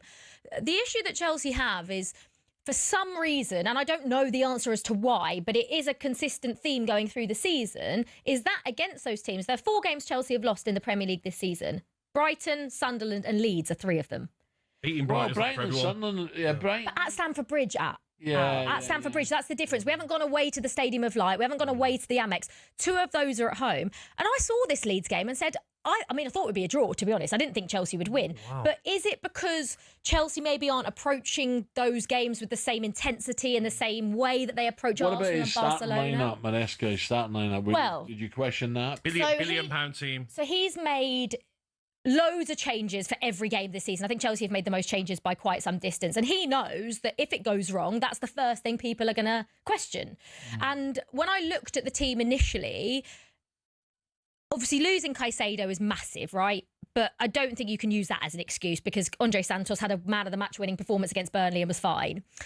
What I didn't quite understand was Chalobah's been playing really well at centre-back. Yes. Keep him at centre-back. Marc Cucurella, really well at left-back. Keep him at left-back. Malo Gusto is on the bench. We know Reece James wasn't going to play after the 2 games against Barcelona and Arsenal. So why not just play Malo Gusto at right-back and just change one of the centre-backs? Wesley Fofana can't play again, injury-prone, so he's managing his minutes. It did just feel like there was too many changes, but also in too many positions. If you get what I mean, playing Chalobah on the right when he's a centre-back didn't make sense to me. Neto on the bench. Top player. So, what's it like over the next few games over Christmas? So Chelsea... Yeah. Statistically, over Christmas, Al, Chelsea fall off a cliff. Do they? It happened last season. It's happened so many times before. For whatever reason, this period just seems to get to Chelsea. And so when I look at the fixtures, Chelsea have, I know Bournemouth away. I know Bournemouth haven't been in the best of Struggling form. at the moment, yeah. But that's a really tough game. Not an easy place to go. It's not an easy place to go. And now that's a must win, because Chelsea are, the gap at the table, is so small between 10th and 4th now that where are you now? We're 4th, Gabby. 1, 2. So you're behind. Oh, Aston Villa 3rd now. We need you to beat Arsenal on Saturday. So the pressure's on you now. The pressure was on us. Now the pressure's on you. Well, you So we'll struggled see against Brighton. We beat Brighton. Beating Brighton's not for everyone. Okay, well we then went down to 10 men against Arsenal and managed to get a result. So we'll see what you can do at Villa Park. Yeah. Well, we've done it before. I hope you can do it again, Gabby. After Bournemouth. So after Bournemouth, Atalanta away in the Champions League, which I expect Chelsea to go and win, because that's the sort of game we would win. Everton at home is next. Cardiff away in the League Cup. Newcastle away. And Aston Villa at home on the 27th. But Olivia and Alan will probably agree, the amount of money that Chelsea have spent, when are we going to come to the stage where we say, listen, if they're not in a title race, it's a disappointing season? Not this season. When they're all 28. No, next season. I don't think Chelsea have any excuses next season. People were saying that last season. Oh, I don't know who... Chelsea players, not this season, not this season. Then next season, not this season. When? I don't know who was saying that, but I've always looked at it this season, because they're basically just learning as they go. They're gaining experience as they go. There's no players. Chelsea aren't going to buy a Thiago Silva style Reece player. James is experience. No, Enzo Fernandez. No, they are, but compared to you're thinking of Virgil van Dijk, those sorts of players that are 34 and have had like Reece James has had experience, but he's still 25 years old. Yeah. And so there's His prime. it's a group of young players that are learning as they go. I personally believe that next season Chelsea will be in a title race. Right, I've got to leave it there. Olivia, you coming back? No, it's me done. Ah, what a shame. I'll see you next week. I really guys. enjoyed today. Alan, you're funny. Don't make me Go and laugh. cheer yourself up. Bit of shot. Yeah, a bit of retail therapy. Good girl. Why not? Olivia, thank you. Let me tell you what's happening. England 150 up now, 151 for 3. Joe Root hits 50. So this is really warming up down in Brisbane. Olivia, thank you. 7:28. Thank you.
God, that weather in Brisbane looks beautiful, doesn't it? How good does that look, mate? 154 for 3, Brook 22, Joe Root 51. This is talkSPORT Breakfast with Alan McCoy, with Gabby and Alan Brazil and the Arnold Clark app. Everything for your car, all in one place. Download today. Back to last night's football now. It was another poor result for Arnie Slot's Liverpool last night. They found themselves 1-0 after Van Dijk gave the ball away in the Reds' half. Then an own goal, thanks to a Florian Wirtz effort, got them an equaliser. After the game, Arnie Slot was asked by talkSPORT if it currently feels one step forward and one step backwards. Yeah, but also in terms of performance, I think it's not as consistent as we were hoping for before the season. But that normally with change, this is a normal end result with the changes we had during the summer. Of course, you're hoping for a lot of consistency, but the team needs to gel together. And then you can get moments like this that it's a bit of... so it hasn't been consistent enough, that's obvious. But what I saw again tonight was a team that tried to fight till the end with great support of our fans. And that's the minimum we expect. And I am very convinced that the more this team plays together, the more, especially when everyone is available, the more we will even do better. Well, let me get this out of the way. Well done, Sunderland, for a start. Very good performance. Right? What a season they have. Organised. Spirit, organisation, getting a result of that. It's quite clear Anfield's not the fortress. It doesn't have the fear factor. And Gabby, you brought it up earlier. Mo Salah again on the bench. When I saw the team sheet, I thought, oh, okay. Because I really thought he'd start this game. Took out the team on the weekend. For him to go 2 games on the bench, that's a problem. Yeah. And it's a bigger problem, Al, because Mo Salah in 2 weeks, 10 days, is going to AFCON. Yes. So you'd think you'd want to get the most out of him now. I agree. Not be resting him. So he's definitely not being rested. Mo Salah has been dropped for 2 games. He come on. He had a few decent little cameos, but he doesn't look himself, Al. He looks like he's lost a yard. Van Dijk, poor for the goal. You give the ball away, edge of the box, and you don't get out to try and block the shot. You do that silly defending that you do, and you try and jockey, and then stick your bum out, and then it hits off your back and goes into the corner deflection. They're not the same team, Al. I was watching it, flicking over, and had it on my phone while I had my Villa game on my iPad, and I'm thinking, no one's scared of you anymore, Liverpool. Lucky deflection, goal from Wirtz, and Mo Salah comes on, and it's not the same team. Isak, wow. Not interested, not running around, not taking no one on. The last game, what a beautiful crisp finish. But Al, he's done nothing in the game apart from that goal. He just looks a shadow of the player he was at Newcastle. Let's welcome a man who was watching this one for talkSPORT, former West Ham England striker. Dean Ashton joins us. Dean, morning, Dean. Morning, Dean. Good morning, gents. Good morning. Yeah, I can't really disagree with what Gabby says there. I don't think that... that Anfield was what it usually is. That sort of scary place that it can be to go. It was flat, to be honest, right from the start. I think obviously that's the team's performance, but too many players nowhere near their capabilities and a little bit one-dimensional. I think what I really noticed last night was, and look, Gabby, you were lucky enough to have plenty of it, but no pace. Not one player really that you thought he might really scare that back line. He can run in behind. Luis Diaz, who they let go, was the perfect player for last night. Or even Engamoa, the young kid. Throw him on and say, go on, try and take someone on. And the goal eventually came from Wirtz taking somebody else. Everyone else, nice little tiki-taka football, but actually no danger and no fear factor. Dean, the weird thing about this is, just picked up my table here. Liverpool 22 points, Chelsea 24, just 2 in it. If Liverpool were just to get their act together and put a run together, all of a sudden we're saying, God, Liverpool are back, they're in with a chance, top 3. It's weird. I look at this Premiership now with Chelsea getting beat at Leeds, City conceding so many goals, Villa, the informed team with Arsenal, it's still up for grabs, isn't it, if they can get their act together now over the Christmas period? Yeah, you're absolutely right. There isn't enough teams to be running away with certainly top 4 and putting them in serious danger, Liverpool. And they could have won it last night late on. They could have lost it also, but you're right. It's not completely disastrous. I think what is a worry is that even though they get the win against West Ham and he keeps mainly the same team, certainly the same front line, it doesn't look like there's any verve. There was any urgency about the team. That's the worry. But then again, I think you do have to look with the manager. I would give him a bit more time because of the amount of changes. I was thinking, you've got players that have won the title, and then you're turning around and seeing 7, 8 players for big money coming in, thinking, do we actually need this many? Do we really? But they obviously let players go. Obviously, the loss of Jota was massive for them too. But there's no cohesion and there's no fear factor. That was the biggest thing last night. I thought that first half, Sunderland must have walked off going, that was so easy, no real atmosphere to be scared of. Brilliant for us.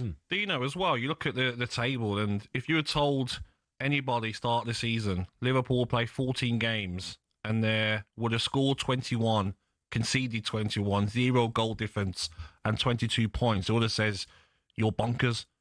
But does that go down to defensive-wise, they've been poor, but also Mo Salah? When I saw the team sheet, Dino, I'm sure you thought the same.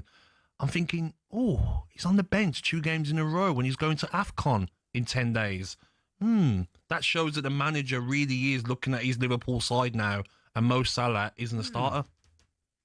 No, but I thought it showed strength, and I actually liked it, because I thought he didn't deserve to play. He hasn't. It doesn't matter how good your legacy is, if your performance levels are as low as they have been, and the drop-off's been as big as it has been for him, you need to be dropped. That there has to be standards set at a big football club like Liverpool. So actually, I thought it shows strength from the manager. He'll just be really disappointed, actually, that as a team, they didn't really look as threatening as they could have done. And clearly, they haven't moved on as quickly after that West Ham game. And Isak, like you said, didn't get into the game, didn't have a sniff really. But Sunderland defended well and denied any space for them to play. It felt like the perfect game for Salah to come on. Yes. But again, too often, as I've seen this season, he was hanging out on that right-hand side, not making those darting runs that I felt he did. And he don't want to take anyone on the outside, does he, anymore? You don't. You start to lose. Because he can't. Yeah, you lose a yard, don't you? And you're like, I'm cutting inside. I wonder if Van Dijk's lost a bit of pace as well. Before we go, just a quickie on tonight's game. Yes. Manchester United in the same boat, really, as Liverpool. Man United, if they got a win tonight, they got up to 5th. Can you see any joy with West Ham? And just give me a little touch on Paquetá. What an idiot. What a fool. Yeah, exactly the wrong type of action, wrong type of character you need in a fight. They've got to realise where they are. They're in the relegation zone this evening, and this is a massive game for them. And, that sort of action from somebody like him, who's not an inexperienced player. And a good player as well. It's a big loss. Yeah, he's their most talented player. He's a fantastic talent, and West Ham need him, especially in games like this away at Old Trafford. But it'll give someone an opportunity. I hope they go into the game, as you should do, in the relegation zone, make it as hard as possible for Manchester United and try and come away with at least a draw in whatever fashion it takes. Look at the table. Leeds got a great win. They looked at Chelsea and says, okay, we don't care if you're Chelsea, we're going to go for you. And they did. Forest got another win, and West Ham are in a relegation zone, 3 points off it. You lose tonight, and you're like, okay, this really is a fight. Yeah, I'm hoping that the training ground is a horrible place to be, because when you're in that bottom 3, it should be. Every day you should be coming in thinking, this is horrid. We've got to work hard. We've got to graft our way out of it. I hope that's how these players feel, and not just, well, it's all right, we'll be fine, we've got good talent. No, you've got to realise where you are. Nice one. Thank you. Top man. And again, I'll say it again, Sunderland, big result there. They were so organised defensively. I love Dan Ballard at the back, so strong, aggressive. And going forward, they could have nicked it at the end, though. Isidore ran through and Chiesa cleared off the line. They had the post. Some big chances of Sunderland. Okay, still to come on breakfast. Superstar Breakfast preview on talkSPORT with Travis Perkins. Doing what matters for the trade. Find your local branch at travisperkins.co.uk. 166 for 3 England. We'll have Johnny Norman coming up in the tick. Still loads more reaction to the Premier League last night. Liverpool fans, is it one step forward, two steps back at the minute? We'll also talk boxing later on. We're joined by one of the world's top promoters, Eddie Hearn. No doubt he'll have to say on these comments from fellow promoter Ben Shalom. Eddie is a great talker. He likes being in front of the camera. He went and did things on his own and ended up back at Matchroom in his mid-30s working for his dad. We have zero in common. Woo! What, Gab? What? What's woof, woof, woof? Was the that comments on Ben Shalom? Oh, sorry, I thought you were watching the cricket there. Eddie Hearn's got his chance to respond, Al. And he will. Up next, though, it's time for a bit of magic. No. Lovely.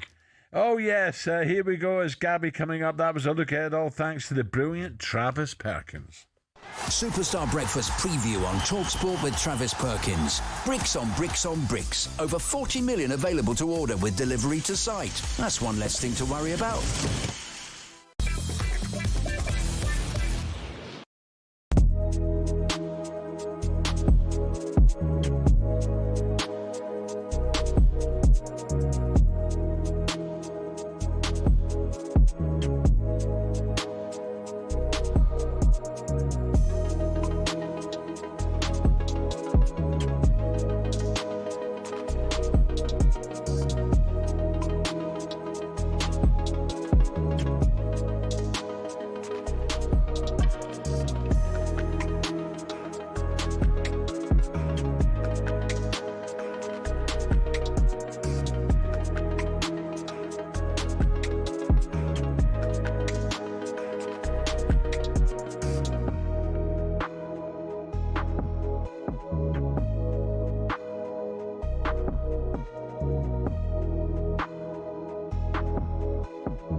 So, we are almost ready to go. Ian Danter here in the commentary box. It is all about whether Dean Saunders can retain the talkSPORT World Championship.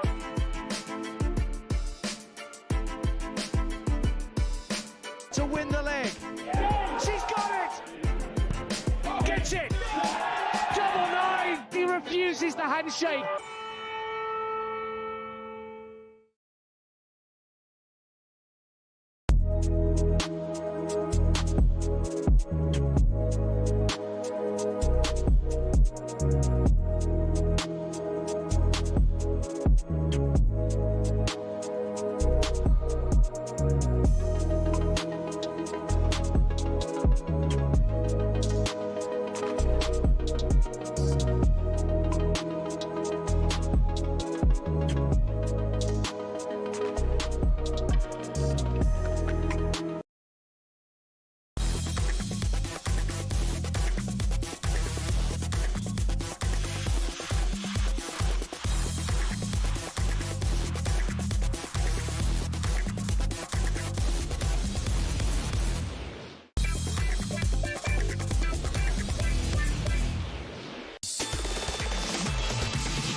Okay, here we go. Alan Brazil Gabby. Let's catch up with Johnny Norman on day one of the second test. Johnny.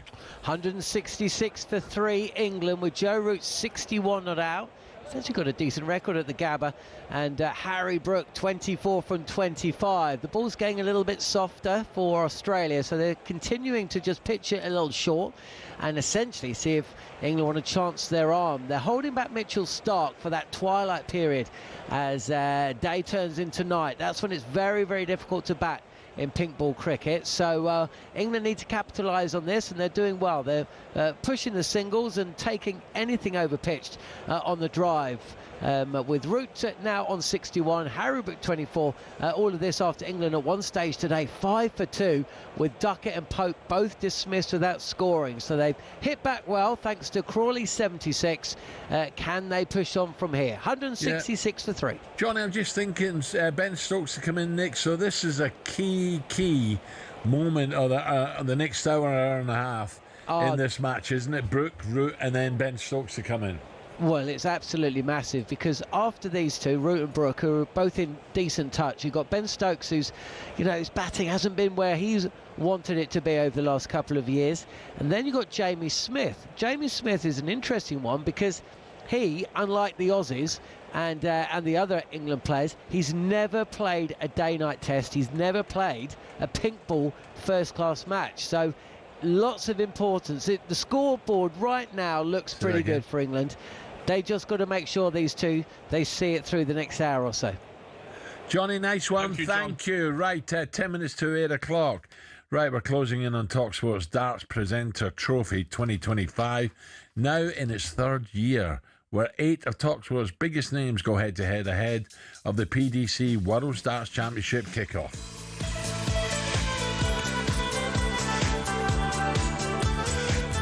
Oi. You'll be the only members of the public allowed. Hold on. He's telling me my ear. Tell me, get lost. And this year, you and a mate could be right there with us. Now, Gab, go. Honestly. What chance you got, Al? Honestly. You'll be the only members of the public allowed in on Wednesday, the 10th of December in London. 2 seats, 2 insiders passes, a true money can't buy experience for the ultimate talkSPORT fan. The very next day, you'll both be heading to the opening day of the Real Darts, the PDC World Dart Championship. Plus, we'll sort 2 nights hotel stay and a massive $2,500 in readies. In cash, tax-free. Gab.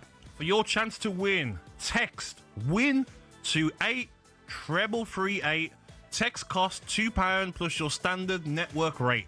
Or you can call us 0343 423 9761. Get your pen, here we go again. 0343 423 761. Lines will close at 4 p.m. That's when you need to answer your phone. If it rings, 18 plus, UK excluding Northern Ireland. So your chance to win, text WIN, W-I-N, to 83338. That's WIN to 83338 now. This is a network promotion. Full T's and C's at talksport.com.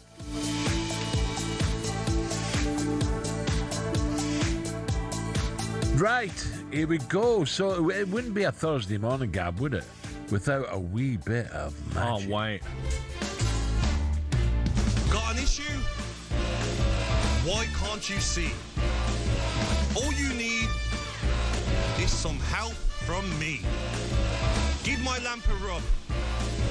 1, 2, 3. Oh, yes. We all know that a very, very good Gabby is able to grant 3 wishes with a magic rub of a genie lamp, and Genie Gab is no different. Before we get started, though, Mr. Genie, someone is in need of some advice. Newcastle United defender Dan Burns, Big Dan, has landed a role in a local pantomime over the Christmas period. Is this a wind-up? He'll be making a cameo appearance in a production of Aladdin, held in his hometown of Blyth, as the voice of the genie. Right? What tips do you have for Big Dan and how to be a great genie? I think you have to be yourself, Al. Add a bit of Geordie to it, like I do in my Birmingham accent. You right? So be yourself, Dan. I've heard he's got a good banter. He's got a good character. Let's get this going. Let me have a little rub of Genie Gab. whistle blows. Villa 2 down. They win by 4 goals to 3. What a game. It's been my pleasure to commentate on today. Brighton 3, Aston Villa 4. I keep meaning to oil my squeaky door on my patio, you know. 8 wins in 9 Premier League games, and with the Gunners at Villa Park live on Saturday, on talkSPORT, live on talkSPORT. This Saturday, Unai Emery has come up to Jeannie Gabb and asked Jeannie, would you grant him the wish of being right in the title race, Gabb? You beat Arsenal, 12:30 kickoff, won't like coming to Villa Park. They've struggled there in recent years. Every chance, Al. Listen, is it realistic Aston Villa will win the league title? No, it's not. Top 4 would be an outstanding season. But whilst you're up there, just keep winning games. To win 8 out of 9 now, a terrible start to the season. It's been fantastic from the players, from the manager, and even last night watching the game, the fans were unbelievable, Al. And Aston Villa don't get enough love. You know, everyone wants to. I'm surprised. I'm surprised that like Sky haven't put a top 2 table, because whenever Aston Villa are in the top 4, they'll put a top 3 table out there. People don't like the fact that there's a different club that are breaking into the top 4 season after season. All right, he only asked for a bit of advice. Sorry, mate. The genie got a bit carried away there. A bit angry. No, genie advice comes with a price. Have you got a ticket for the game for Jeannie Gabb? Right, I'd like another rub, please, Mr. Genie. I hope Leeds get relegated. No, seriously, I hope Leeds get relegated. You've gone too far now. And get relegated again, and they get back to where they belong in League One. Cundy fuming after seeing his side batter by Leeds last night. He's come to you and asked you to grant him the wish, Gabb, of Leeds suffering back-to-back relegations. Do you grant him that wish? Not going to happen. Listen, are Leeds one of the favourites to get relegated this season? They are. But if they can make Ellen Road a fortress like they did last night and stand up to any team that comes there, don't be care if it's Chelsea, no problem. Liverpool come there, no problem. Have a go. Use that home fan base to your advantage. They've got every chance of staying up. I'll tell you who needs to watch what they're doing. That's West Ham. Don't be thinking tonight against Manchester United is a free hit and doesn't matter if you don't win. Great incentive for United. Exactly, Al, because you look at West Ham, I know we're swapping over from Leeds, but Callum Wilson has been in recent good form, 4 goals. Paqueta, 4 goals suspended. Jarrod Bowen, 3 goals. Jarrod Bowen was poor against Liverpool. He had a chance, Al. He's a good player. But he had a chance 1v1 against Van Dijk numerous times and didn't want to knock it past him, have a go. He's got to get his performances up as a captain. Well, he's not been watching Virgil lately because exactly. He'd have taken him on. So for me, Leeds or West Ham are going to be the 3rd team to get relegated. So it's out of those 2. I don't see Forest. I feel like Forest are on a run now. They're getting results. Fulham, Bournemouth, Brentford got enough. Wolves, Burnley will be the bottom 2, and it's out of West Ham and Leeds. Aladdin, have we one last rub? Oh, please? Come on then.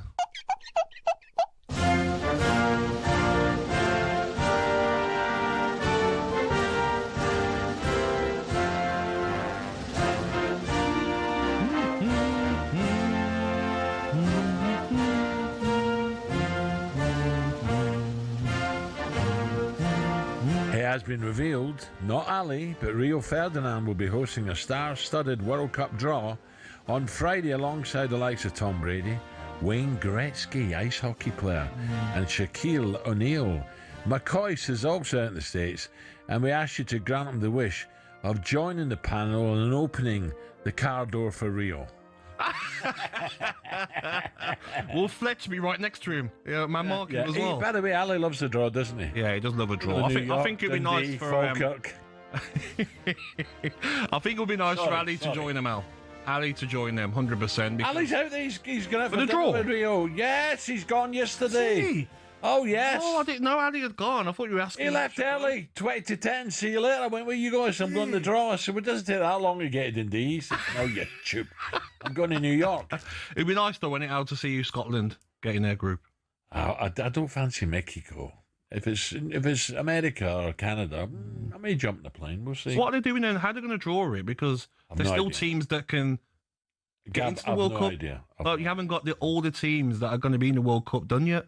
Yeah, but I will be watching on telly, even if I'm over there, because I ain't paying 20 grand for a ticket. No way. whatever it is. I'll be listening to it on talkSPORT.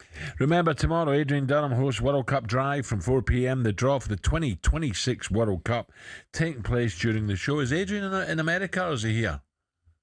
Oh, he's here. All right.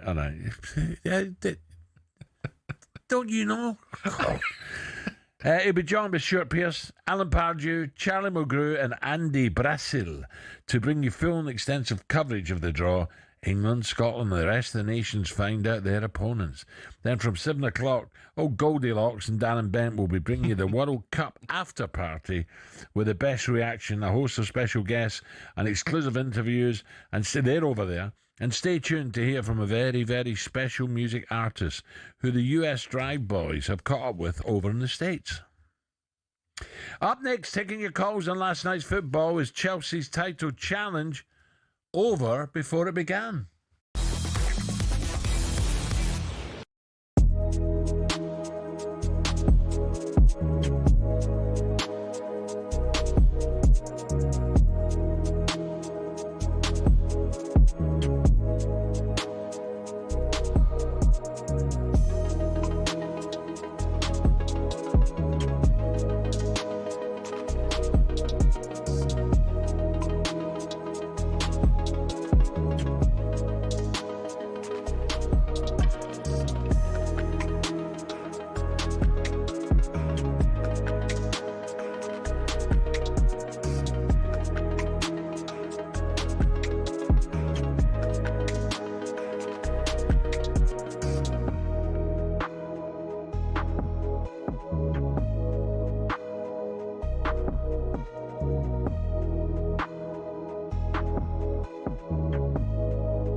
To succeed, people often say you need to think outside the box. In sports, every now and then someone does just that and comes up with a crazy idea for an exhibition event that nobody else could have dreamt up.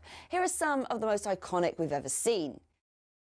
I mean, what an image. This was the setting for the Battle of the Surfaces in 2007 between Roger Federer and Rafa Nadal. The courts in Nadal's home of Mallorca reportedly took 19 days to build and cost £1.2 million. The players had to change their shoes every time they changed ends, and despite some dodgy bits of grass, they slugged out an epic three-setter, won by Nadal.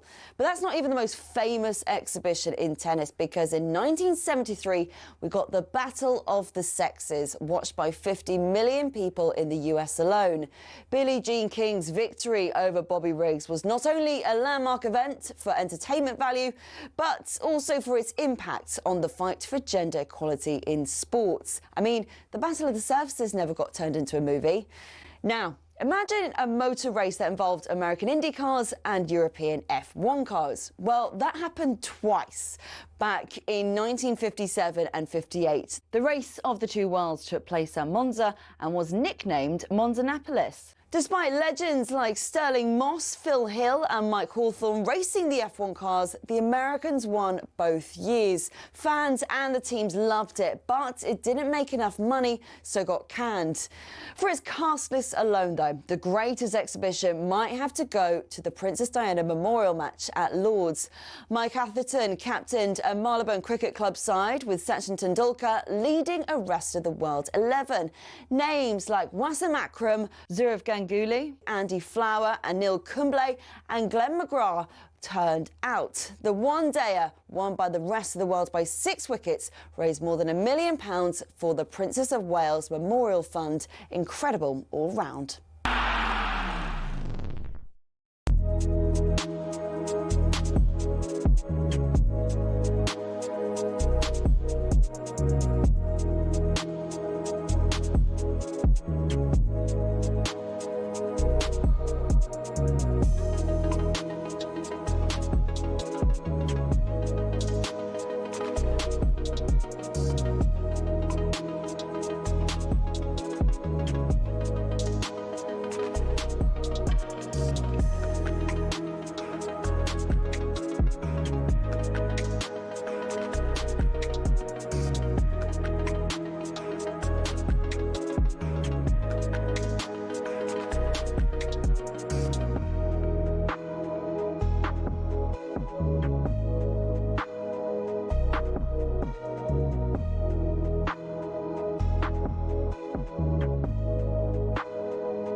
Four Stokes are gone then, Al. Yeah, look, he's got that smile on his face. Look, he's unbelievable. And it's now twilight. You know, it's getting darker. The lights. This is a crazy part of the game. What did Brook do wrong, Al? He tried to smash him, and the ball just moved slightly and got an outside edge caught. Yeah, there you go. talkSPORT Breakfast. With me, Brazil, Gabby Agbonlahor, our friends at Arnold Clark. Get the UK's best used car deals guaranteed. Now, on the way for you this morning, speak to CEO of Matchroom Boxing, Eddie Hearn, with Ben Shalom coming out swinging for him on White and Jordan earlier this week. Eddie is a great talker. He likes being in front of the camera. He went and did things on his own and ended up back at Matchroom in his mid-30s working for his dad. We have zero in common. Oh, that's a bit... Spicy. Eddie won't like that, Al. Waking up in Monaco this morning and hearing those comments. Eddie's used to it. Nah, he won't like it, Al. He won't. Rock legend and big Celtics reporter Sir Rod Stewart will be on the show as Wilfred Nancy was last night confirmed as the new manager of Celtic, taking over the reins from Martin O'Neill. My question is, and I don't want to start antagonising things, but Martin, why didn't they just leave Martin to the end of the year? Did Martin not want to do it? I've seen the video. Welcome the new I've manager. seen the video of him on the pitch, and does he look like to you that he wants to give up? No, he looks like he's having the time of his life, and those were his exact words. I've had the time of my life for 6 weeks.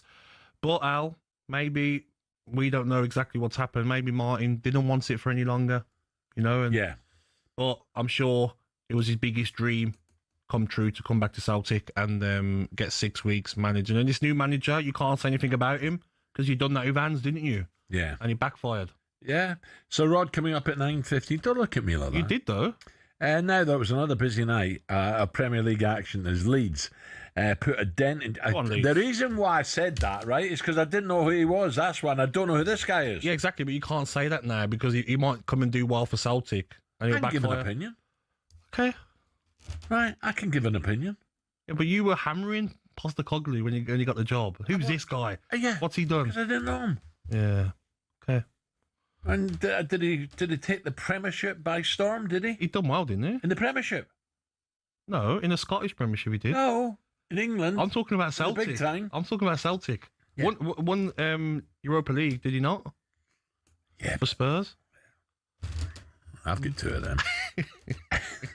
Now, though, another busy night of Premier League action as Leeds put a dent in Chelsea's title hopes.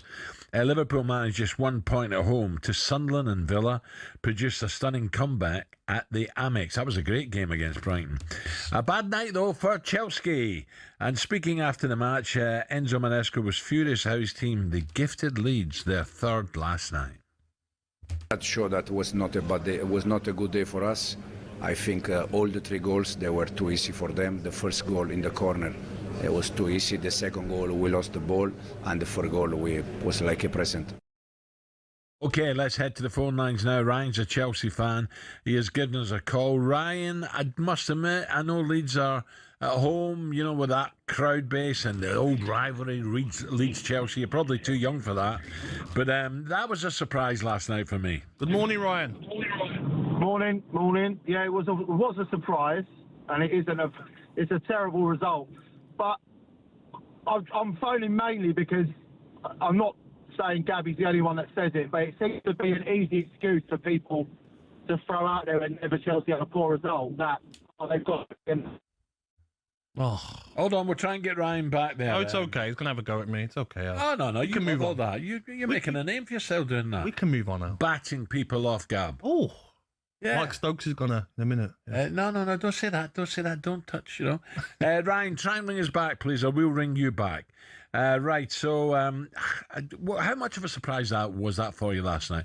After the way they played, I was surprised. Barca, against Arsenal, I thought, this is tough for Leeds. I was surprised because, yes, Leeds done well against Manchester City to get back to 2-2. But I thought Chelsea, the passion all the players had against Arsenal, I'm thinking, okay, Chelsea are showing that, you know what?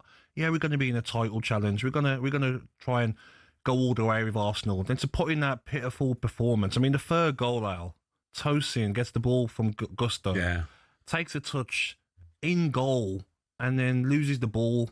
Slide tackle, Calvert-Lewin taps it in. It's like, that's a sort of goal that a lot of the teams in the Premier League deserve to concede because they're so casual around their own penalty box, Al, on the ball. So relaxed. It should be that surprise with Leeds. Look at the way Leeds played against City. Of course. Do you know what I mean? 100%. But I just thought Chelsea would have a bit more after the Arsenal performance. Let's hear now from the Leeds manager, who was under pressure, Daniel Farke, who says the victory has been coming for quite some time, though. Yes, great for the boys because there's no replacement for this winning feeling. It felt like a long time coming. We had many good performances here at home. A bit unlucky that we didn't win more points.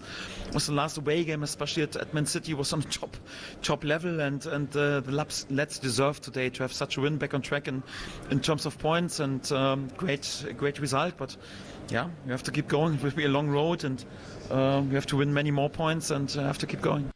Daniel Farke there after the game. Dan's a big Leeds United fan, and he just loves speaking to Gabby. Dan, morning, Dan. Good morning, Dan. Morning, Gabby. You all right, mate? Before we start, can I put a shout out to my mate Andy Beaumont, big Leeds fan as well. Yes. Morning, Andy. Yeah.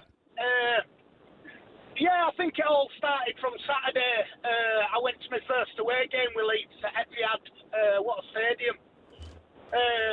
First, my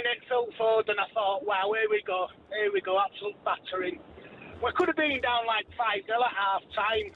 But I mean, the keeper pulled out some good saves, and that. I mean, the team the first half were horrible, and then he made them changes second half. They just came out. They were absolutely brilliant, and I thought, wow, you know, I mean, I thought we were unlucky, and then he did the same last night. The same team pretty much, and I mean, what a difference going forward. You know, the shape they played and things, and the defence, and Wayne Palmer and. Is it Garnacho? Yes. When they came on second half and they scored, I thought, oh, here we go, it's going to go now. But they stuck to it, and, you know, they held the way, and, you know, all I can say is, where's Jason Cundy this morning? Dan, but... Dan, is this not what Leeds fans expect, though? Do you know that the atmosphere at Ellen Road can be electric? Like, you're in the Premier League, the players, have a go. It doesn't matter who comes there. Make it uncomfortable. Get in their faces. Don't show them too much respect. I think what it is like last night you saw in some bits, when you try too hard in a game, you tend to get broken down in middle and teams do go forward like Chelsea did. And I thought, oh, you know, they're going to break us down. But, like, the tackles that Ampadu put in and that, and, you know, and I mean, like, Gary Neville, bless him, thought they were going to come back. And, you know, I think he won an answer, but that point where we scored that third one, he then went on our side. So, you know, it's but it's brilliant. I'm hoping we can do one over on Liverpool on Saturday, but, you know, they're a good team. They've got a good, you know... They're not playing well, though, so anything can happen, mate.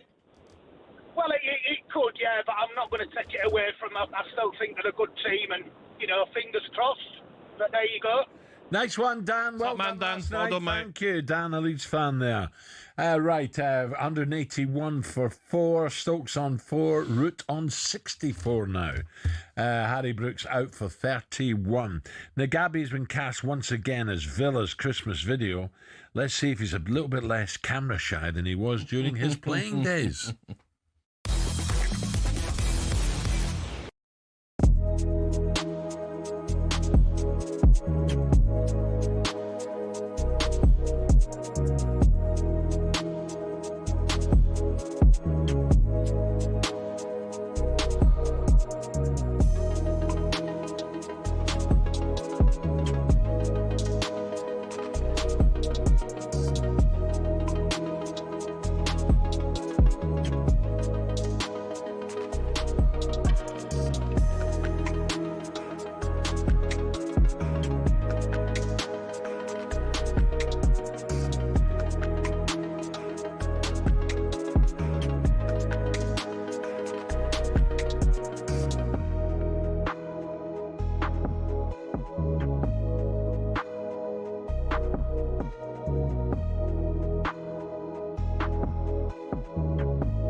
So, we are almost ready to go. Ian Danter here in the commentary box. But it is all about whether Dean Saunders can retain the talkSPORT World Championship.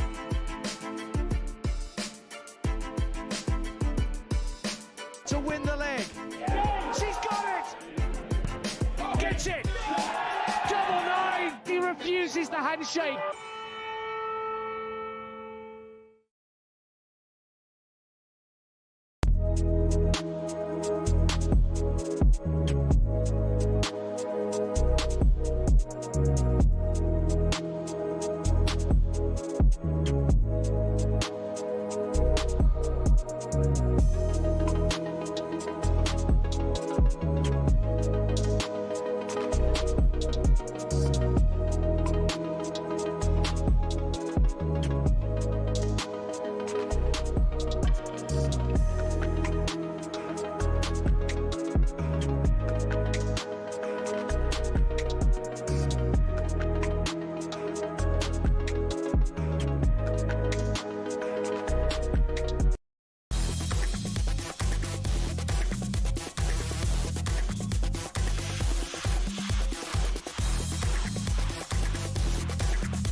It's beginning to look a lot like Christmas everywhere you go. Take a look in the 5 and 10, glistening once again, with candy canes and silver lanes aglow. It's beginning to look a lot like... Gabby, do you get involved in Christmas? Are you a bit of a Scrooge? I'm not big on it, Al, to be honest. Oh, mate. for God's sake. I know, mate. I'm sorry. What about for your kids and when they have kids? No, it's not about them. What? It's not about them, mate. Oh, that's ridiculous. I love getting the old trees up and see the kids' eyes pop out. Yes. No, mate, not for me. Like, it's not a nonsense, isn't it? It's a way of people spending money, wasting money. Oh, that's shocking. Yeah, that is shocking. I don't care, mate. That is absolutely... If I could work on Christmas Day... The Grinch. Was it the Grinch? The Grinch, yeah. is it? If I could work on Christmas Day, I would. I would, mate. Well, work on Christmas Day. I will, if I get an available job. I would. Well, I do a Christmas show, don't I? Oh, yeah, sorry, you come in, don't you? And Christmas Eve. Yeah, you do. Yeah. This guy. Where from your balcony? No, it's done. Exactly 3 weeks today until Christmas and to warm up for the big day. Villa have released their annual festive video.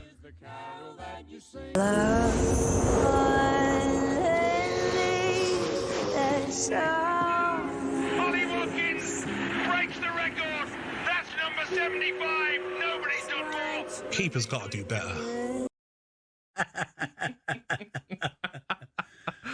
So that was this year's offering from the Villa, but it's safe to say they don't make them like they used to. Take it away, Gabby and Mika Richards. Mr. Agbonlahor.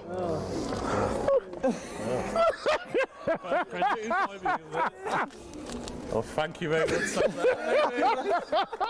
The French dictionary, everyone. Thank you for the French boys.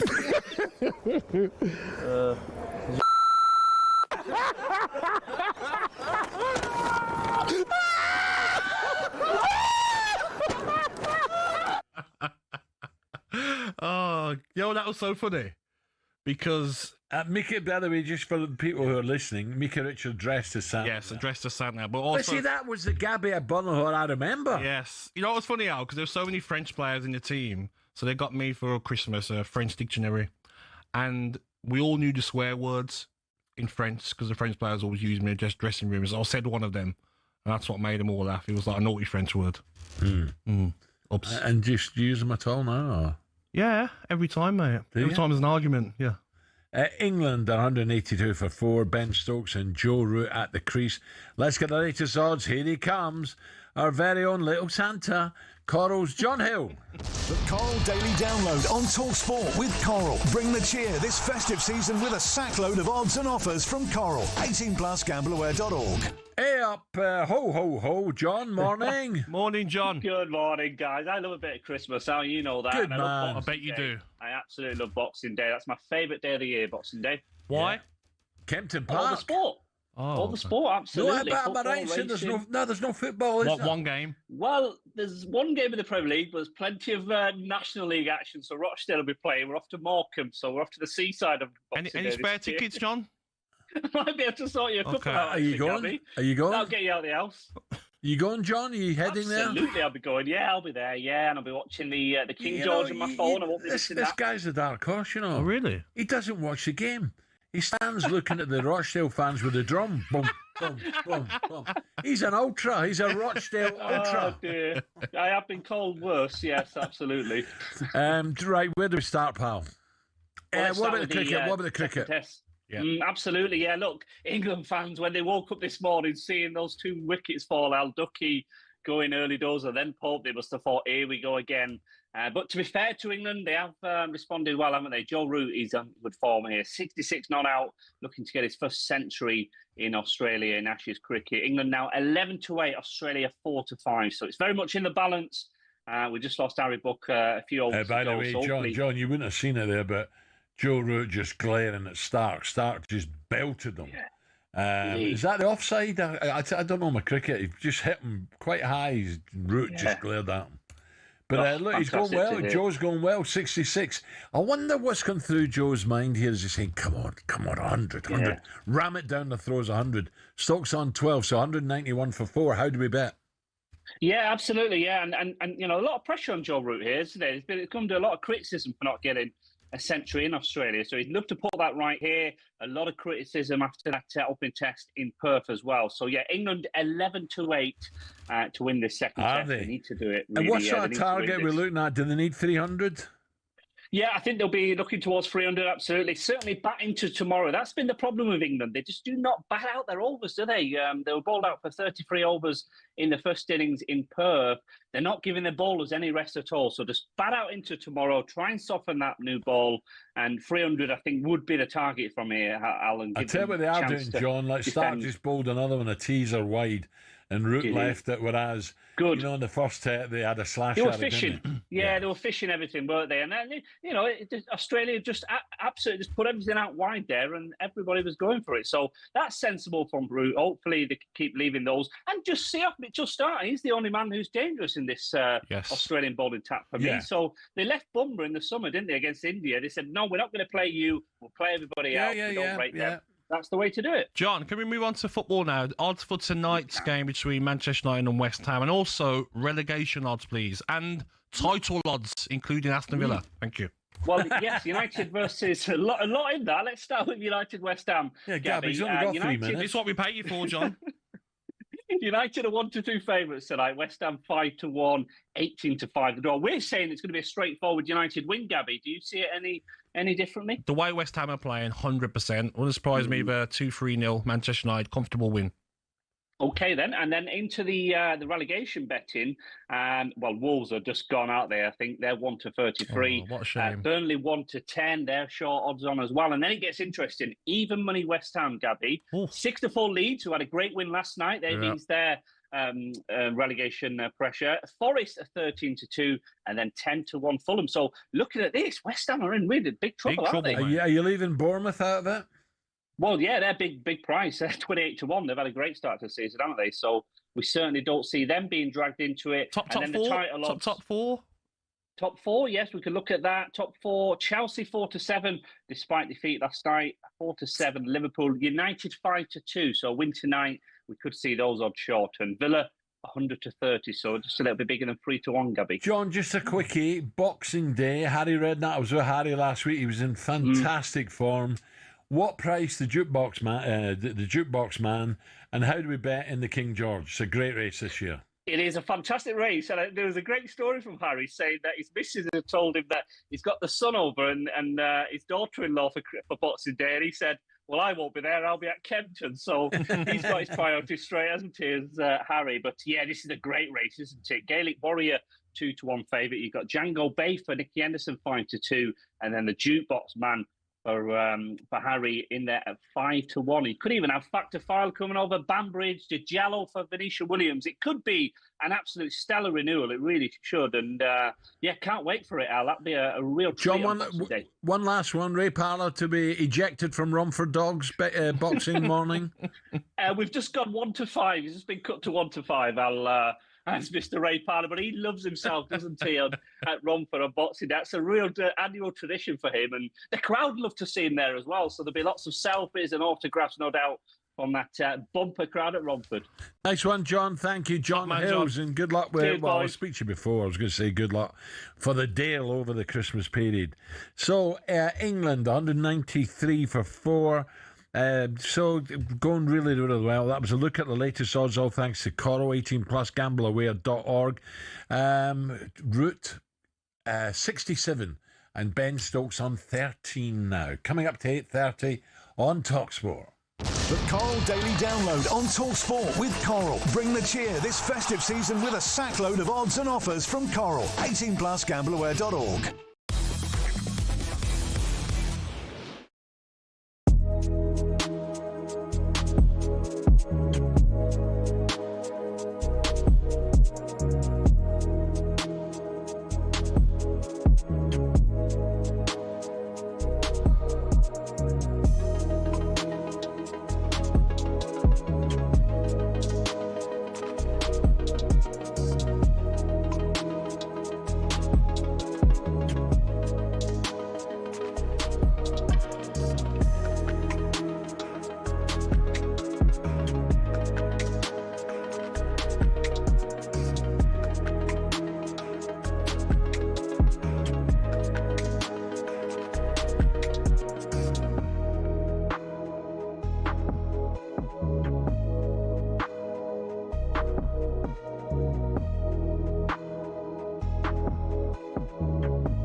We know sport is full of money, and when it comes to exhibition matches, it is the cash involved that gets them off the ground. But that's what makes it even more annoying if the event falls flat.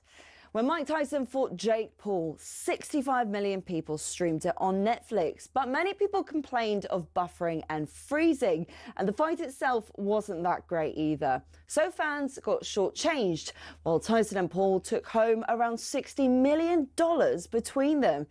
Another one with a huge prize pot was Tiger versus Phil in 2018. That had £9 million. But again, the pay-per-view had streaming issues. Miking up the players was an anticlimax too, and the golf itself was bang average. When Ronaldo went to Saudi, we all knew money was the driving force, given his salary of £177 million a year.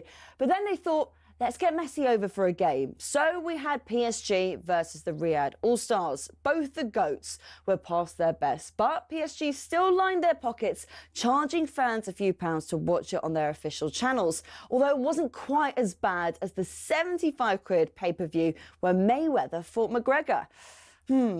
I feel like what we really need is constantly high-quality action delivered to you for free. And that, my friends, is called talkSPORT.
Brilliant. Love that music.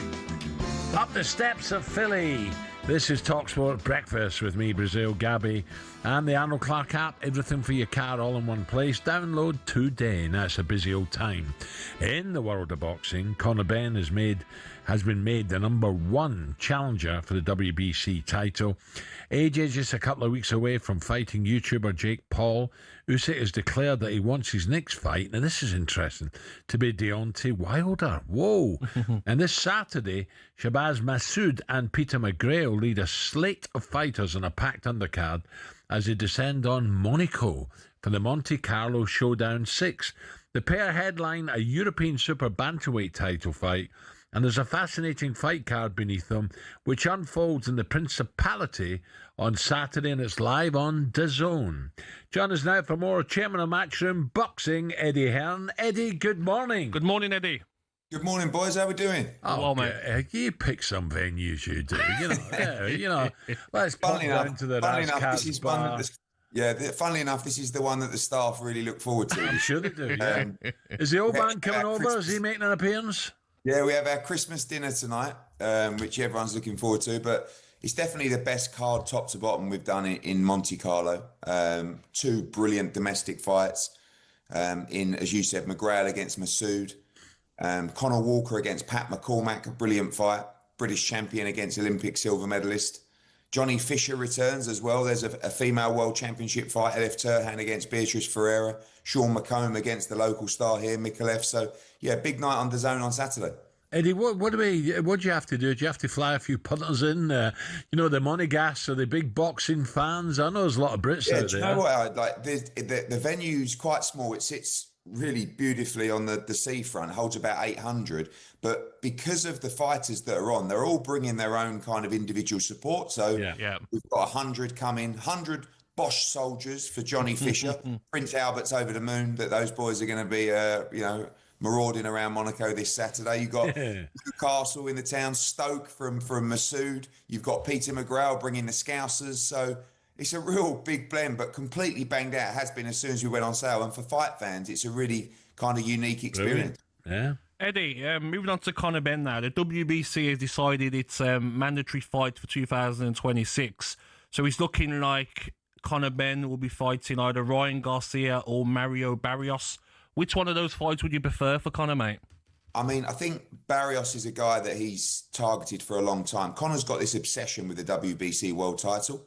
Obviously, his father won that belt, and it's just in his head that he wants to try and become WBC world champion. So it was great news for him yesterday. Ryan Garcia is the big name. He's the big draw. And Turki Al-Sheikh has already told Conor that he would like to stage that fight, Ryan Garcia against Conor Benn, in Las Vegas on Cinco de Mayo, which would be huge. The Brits would travel out. Conor would get his world championship shot in Las Vegas. But we've got to see what happens. I think Garcia is a slight favourite in the fight. But either way, Conor Benn will get a shot at the WBC world title next. Eddie, also, the WBC have ordered Ben Whittaker against Joshua Buatsi. I always thought that fight would happen, but not next. I always thought that he'd fight maybe Aziz, Craig Richards, Ezra Taylor, or Willie Hutchinson. What do you expect next for Ben Whittaker? Yeah, I was pretty honest with our assessment of Ben, going into his fight last week, which was a blistering performance, that we've got to go through these levels. And there's kind of three in the division. You've got Bivol, Beterbiev and Benavidez. Then you've got Callum Smith, Yard, Buatsi. Then you've got, rightfully, as you said, Craig Richards, Dan Aziz. They're fighting in Ghana coming up, Willie Hutchinson, Zach Parker. So it came a little bit earlier than anticipated. We are fighting in America in March, which is all part of this kind of global plan we got for Ben. But look, the Buatsi fight's an amazing fight. And I think he's going to go through all these domestic guys. So we have to consider that for the summer. And, if he's ready, why not? But, we've got a plan with Ben. We saw the numbers last week on DAZN and across social were just mind-blowing. So this kid's a superstar. He's only had 11 fights, but you're going to see him in with all of those domestic guys. Yep. Just a quickie. I was intrigued. Usyk wants to fight Deontay Wilder. I was wondering what happened to Wilder. Has he been around lately? Has he fought lately, Eddie? I don't know. He had one fight. I mean, obviously, he came off those defeats, didn't he, to Joseph Parker and Zhilei Zhang. Kind of looked like he was done. Yeah. Had a bit of time out. Came back in quite a small fight. Looked okay. And rumoured to be fighting sort of early in 2026. So quite surprised to see Alexander Usyk call him out. I think it's an easy night's work for Usyk. But yeah, Wilder kind of does remain a big name in the division, but been a little bit inactive for sure. Yeah. Now, Frank Warren and Ben Whittaker have gone back and forth about this claim from the Queensbury promoter that Whittaker was dodging fighters in his stable. Have a little listen, guys, to Frank recently. Fighters he could have fought. Look at all the light heavyweights on our roster. What does he think we want him to fight? Fight them. Are they not? Is it not a bad roster? Look at the light heavyweight show we got next week. Look at all those light heavyweights. It's just a nonsense. And I'm not going to play this stupid game. Look, he's doing what he's doing. Let him go. He's going to have to fight some of our guys. If he wants to be taken seriously, he's going to have to step up, it's called, and fight them. It's there to be done. There you go, Frank Warren and Ben Shalom as well. Yeah, everyone's so angry at the moment. What about Ben? I'm sure you've heard this, Eddie. This is Ben Shalom on talkSPORT when he joined us on Tuesday at this to say.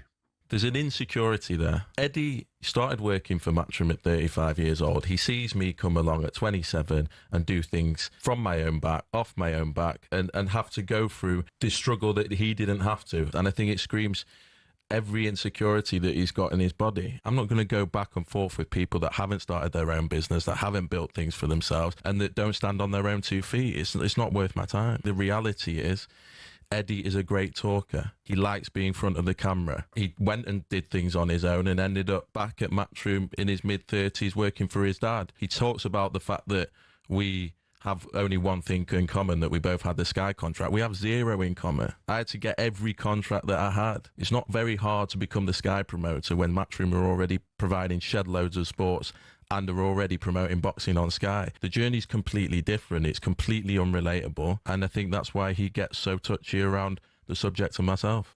There you go, Eddie. That's, of course, Simon Jordan's mate there. Yeah. But just on Frank, can you give us a word on what Frank had to say there? What do you think of that? Or what do you make of that? I mean, I don't know what's wrong with everyone. I nearly spat my caviar out there, to be honest with you. I think that on Frank first, I don't know I think they were arguing, that was a couple of weeks ago, I think. Like, everybody wanted to sign Ben Whittaker. He's the biggest star in British boxing, emerging, coming through, So I think that Frank was kind of saying, look, I wanted him to fight my light heavyweights, and, he's got another plan of who he's going to fight. I don't really know. But, Frank does have some great light heavyweights in the country, but unfortunately, none of them can really lace the boots of Ben Whittaker in terms of star power.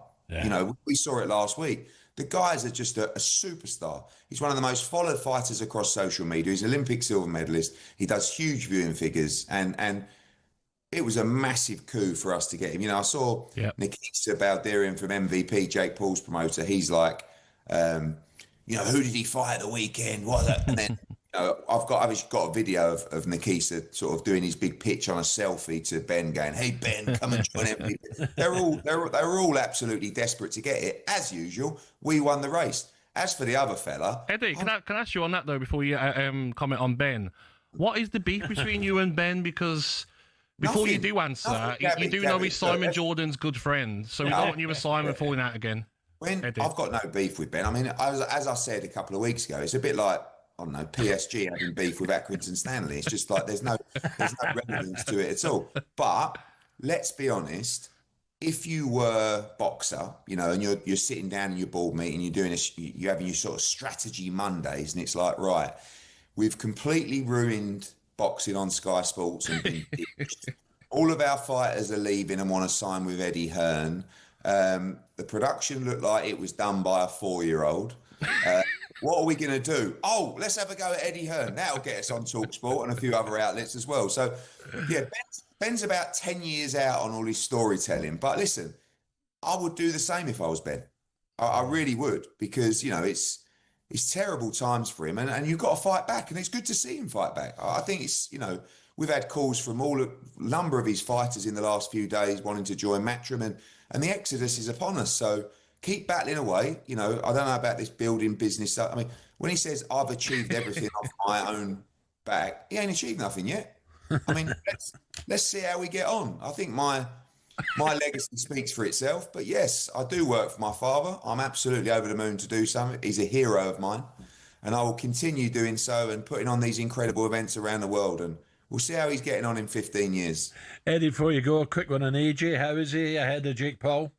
He's good. He's really dialed in, Al, like he was fighting an elite heavyweight. Honestly, I think the one thing he's always going to do is take everything extremely seriously. So he's in tremendous shape. The difference is in this fight, he does have to make a specific weight, which is a lot lighter than he would be, I think, going into this fight. But that's fine. He's on track for that. He's in Miami. What have we got? Just 10 days less till the fight. Or so a bit more, 12 days. And just can't believe what's about to happen, to be honest with you. I keep waking up going, are we actually fighting Jake Paul? Did he actually sign this contract? And yeah, he's ready to go and do a job on it. You and Jake Paul shake hands after the fight, Eddie? If he's capable of shaking hands after fighting AJ, I don't know, Gab. You know, I mean, it's not going to be an easy night's work for him. No. The amount of people that are coming up to me saying, well, obviously there's a script in the fight. Right. I said, yeah, there is a script. We're going to go out when the bell goes and smash it to pieces as quickly as possible. Hand him a bottle of aspirins after when the bell goes. Enjoy doing it. Eddie, is it Hotel Hermitage, or is it the Metropole, or is it Hotel de Paris? Al, you know all the spots around here, mate. I tell you, I wouldn't expect anything less. Yeah, fantastic. Cool, he does. Have a great Christmas party. Cheers, boys. Take care. Top man, Eddie. Thank you. Eddie Hearn there. Monaco's lovely. Yeah. I'm not sure why he lived there, but it's lovely part of the road. Yeah. Lovely. Okay, Johnny Norman, let's catch up. 8:47, England were going well. Yes, they've reached the dinner break, which is the second break on a day-night test, and this game is in the balance. It's been really compelling cricket with England 196 for 4. Ben Stokes and Joe Root at the crease. Harry Brook and Zach Crawley the 2 to fall. Zach Crawley caught behind after trying to take on Michael Neesett on the pull. Australia went very short very early on because the ball gets very, very soft in day-night cricket. They were waiting for this period, basically twilight and nighttime, before they start pitching it up again. So Crawley would have been disappointed. But he would have also been pleased. 76 after registering a pair in the first test. He would have taken that. Harry Brook, though, well, he will be down, because not only did he get out with a wild and woolly shot, no foot movement, not getting to the pitch of the ball, really throwing his hands at a wide delivery from Mitchell Starc. Second ball in his new spell. It meant it brought Ben Stokes to the crease, his captain, at the worst possible time to be batting, and that is, as I say, as day becomes night. Stokes is still there, though, and hopefully we'll find conditions just a touch easier when he comes back out. 14 not out. Root 32 away from 100. Can he get there? Well, we'll find out in the next hour or two. But as it stands, even Stevens at the Gabba, England 196 for 4 at dinner. Nice one, Johnny. Stevie Hamilton will join us shortly, but first, a quick break, 8:48.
So, we are almost ready to go. Ian Dancer here in the commentary box. And it is all about whether Dean Saunders can retain the talkSPORT World Championship.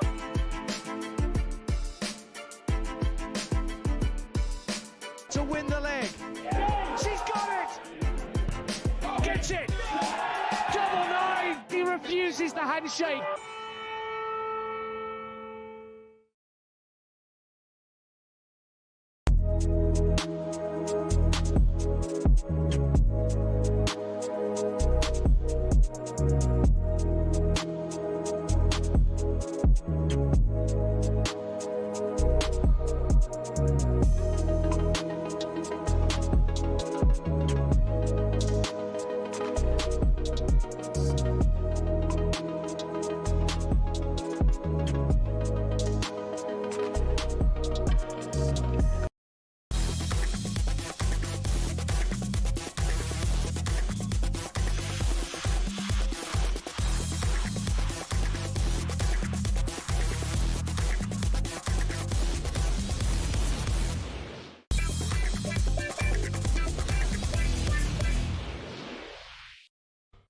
Superstar Breakfast preview on talkSPORT with Benchmarks Kitchens and Joinery. Get trade prices on kitchens to suit all styles and budgets at Benchmarks. That you wear it well. There ain't a lady in the land so fine. Oh my. Remember them Facebook parties, your brother's karate, the all-day rock and roll show. There were homesick blues and the radical news. Haven't left a mark on you. You wear God. it well. Right, Gabby alongside me on talkSPORT Breakfast. The legend is Sir Rod will be joining us right here on Breakfast Show. We'll find out where in the world he's been touring recently, as well as getting his reaction to Celtic bringing in a new boss. I did see Rod, a big picture of him in the box at Rotterdam. What a result that was against Feyenoord. Stay with us to hear from Sir Rod at 9:15. That was a look ahead with our good friends at Travis Perkins. Superstar Breakfast preview on talkSPORT with Travis Perkins. With 250 hire branches nationwide, it's easy to hire at Travis Perkins. Okay, we can now catch up with Stevie Harmison. The floodlights are on at the Gab. It looks fantastic over there. The Barmy Army, the England fans having a great time. Harmy, good morning. Good morning, Harmy. Good morning, Gab. Good morning, Ali. How are we? Oh, well, good. Harmy, so far so good, eh? Okay, there's a few little negatives, but at the same time, England looking comfortable? Yeah, they look good. They've started really well. I say started really well. He won the toss. And after the sort of first 5 minutes, England have looked quite good. I mean, Zach Crawley, it's a typical Zach Crawley innings. Once he got over, the initial sort of little bit of movement, he hit some lovely shots down the ground. He was a little. I thought he was a little bit more compact than what he's been in recent times. I think he was letting the ball come to him a little bit more. Technically, he was in a lot better position. His head was still, and I think that's always a good sign that Zach's in a good position to hit the ball. So that was a good for England. And then Joe Root's just played the way he's done for the last 160 Test matches. He's absorbed the pressure, scored when the balls are in his favour, not took two massive risks, and he's played nicely. But the innings that we talk about being negative, he got 30, but I mean the innings of Harry Brook, he is a wonderful player. He's one of the best players that England have ever produced. And it was a skittish innings, it was a frantic innings, and again, who was speaking to Harry Brook? He gets out first ball of Mitchell Stark's over when he comes back after a long time out of the attack, and when the lights were starting to take an effect and putting pressure on his captain. So that's the overview of the way the first morning's gone. What changes now, Harmy, that the lights are on? Like, what's the difference for the players? Well, the hard thing for now is to get back in, Gab. So Joe and Ben will hopefully take a bit of time to get themselves back in, acclimatise to the lights, get the ball moving. The ball will move now for possibly for the rest of the night. If the ball, the one thing that's encouraging from England's point of view is that Australia are trying to change this ball. We see so many times that the ball's being thrown to the umpire, the ball's being pushed through the rings. The minute that ball doesn't go through the ring, then I think England is going to find it harder. Australia are trying to change the ball. It's a tactical thing, and if they get the ball changed, they'll get a harder ball, a ball that's not being bashed around a bit, and then it'll be even harder for England. So I don't see England going hard here. I can see England just sort of sucking it up for a little bit and trying to absorb the pressure, and then when the bowlers are got tired, because I look at this Australian attack, and if Mitchell Stark doesn't get you, then the rest of them are just toothless. They really are. There's a passage in the afternoon where I thought Australia not only bowled poorly, the body language weren't great, and I didn't think their energy levels were good, and that is where England could have capitalised a bit more as well. Harmy, very important. I would suggest the first couple of overs, maybe first 3 overs, England don't lose a wicket. Yeah, it's massive. I mean, we've got a long batting lineup. Jofra Archer's a competent batter. He's batting at number 11. We got Will Jacks, who's first-class 100 scorer at number 8. So England have got the batting unit to get themselves in excess of 350. Position they're in now, they've got to be looking to close to 400. If England can get 400 and 400 plus, I think that is a match-winning score.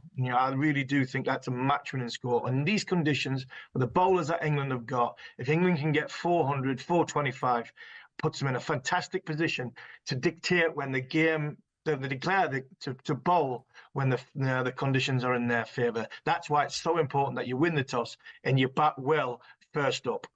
Harmy, it looks beautiful conditions down in Brisbane, or up in Brisbane. And the Barmy Army, there's plenty of them there. There is plenty of them there. They look as though they're in fine fettle. They'll be hoping for more than 2 days. I think they're going to get them. And it does. It looks an absolute picture. And it probably is going to be the last Test match, if not the second last Ashes Test match at the Gabba, I think in 2031, I think when the Commonwealth Games is in Brisbane, the Gabba's going to get flattened after that. So, it is a wonderful, wonderful stadium. I've had good memories. I've had some bad memories there, but it's a great place, especially when the lights are on. It's hot, it's humid, it's tough for batters. And England have got their most experience too at the crease. So hopefully, fingers crossed, they can get through the first 20 minutes. England to try and get somewhere close to 400, and that for me wins. Could be a winning. Harmy, just a quickie on Newcastle, a draw at home to Spurs. Was that disappointing? And what about the next few games over the Christmas period? Yeah, I think it was a disappointing. The way it finished at the end, it was disappointing. But like a lot of City fans are looking at, saying it's a long season. Newcastle are fighting on 4 fronts, and I think from 3rd place to 14th place, anybody can finish in European spots. So 1 step forward and 1 step back. But it is a missed opportunity, I think, with Burnley at home coming Saturday, to go back-to-back wins and get themselves into that top 8. Definitely, mate. Nice one, Harmy. Enjoy the rest of the day. Thanks, pal. Cheers, boys. Right, still to come. I thought Newcastle would just edge it over Spurs. Yeah, Spurs done well, to be fair, defensively especially. Okay, coming up, we'll talk about Arsenal again. Jermaine Pennant coming up, Sir Rod, around 9:15. And we'll talk about Forest. Comedian Matt Ford coming up as well. It's 9 o'clock on talkSPORT. Back in a tick.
Monaco, Singapore, Las Vegas. What do they all have in common? Well, they're all F1 street circuits. 20 years ago, the sports only visited 3 a year. From 2026, there'll be 10, despite the actual racing often being worse. So why? Why are there so many street circuits? Cars racing past the Casino Monte Carlo is one of the iconic images in all of sport. But in the last few years, it's been joined in the Street Circuit Club by the dazzling Grand Prix on the Las Vegas Strip, in Miami, Azerbaijan and others. And there's no sign of the trend slowing down. The streets of Madrid have also gotten involved, and there are conversations about Grand Prix in the capitals of Thailand and Rwanda. But fitting them in means we said goodbye to classic circuits like Hockenheim and Imola, angering fans who are still packing out the European tracks like Spa, the Hungaroring and Monza. And these generally produce more wheel-to-wheel action than street circuits too. At Silverstone in 2025, there were a total of 26 on-track overtakes. At Monaco, 4. I'm an F1 enthusiast. Even I struggle with that. But it appears to be a good step. In 2025, there was a record 2.3 million strong viewership for the Monaco Grand Prix in the US alone. Meanwhile, for the British Grand Prix several weeks later, 1.5 million tuned in. So why are we seeing this drive towards street circuits? Well, no prizes for guessing. Money. Formula One demands a fee of between $20 and $60 million for the rights to even hold an event.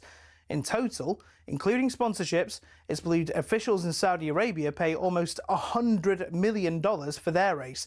The huge fees are possible because of the street track's city centre locations, as people staying at hotels at inflated prices and tourist sites brimming with visitors mean the cities rake the cash back in when the race comes to town.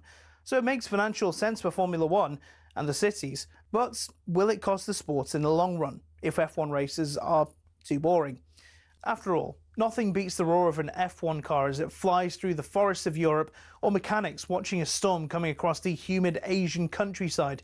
Take that away and, well, you may as well just watch American IndyCar.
This is talkSPORT Breakfast, 9:06 with Gabby and Alan Brazil, our friends at Arnold Clark. Get the UK's best used car deals guaranteed. It was another busy night of Premier League action as Leeds put a dent in Chelsea's title hopes. Villa produced a stunning comeback down at Brighton, and Liverpool managed just 1 point at home to Sunderland. After the game, Arnie Slot was asked by talkSPORT if it currently feels one step forward and one step back. Yeah, but also in terms of performance, I think it's not as consistent as we were hoping for before the season, but that normally with change, this is a normal end result with the changes we had during the summer. Of course, you're hoping for a lot of consistency, but the team needs to gel together, and then you can get moments like this that it's a bit of so it hasn't been consistent enough. That's obvious. But what I saw again tonight was a team that tried to fight till the end with great support of our fans, and that's the minimum we expect. And I am very convinced that the more this team plays together, the more, especially when everyone is available, the more we will even do better.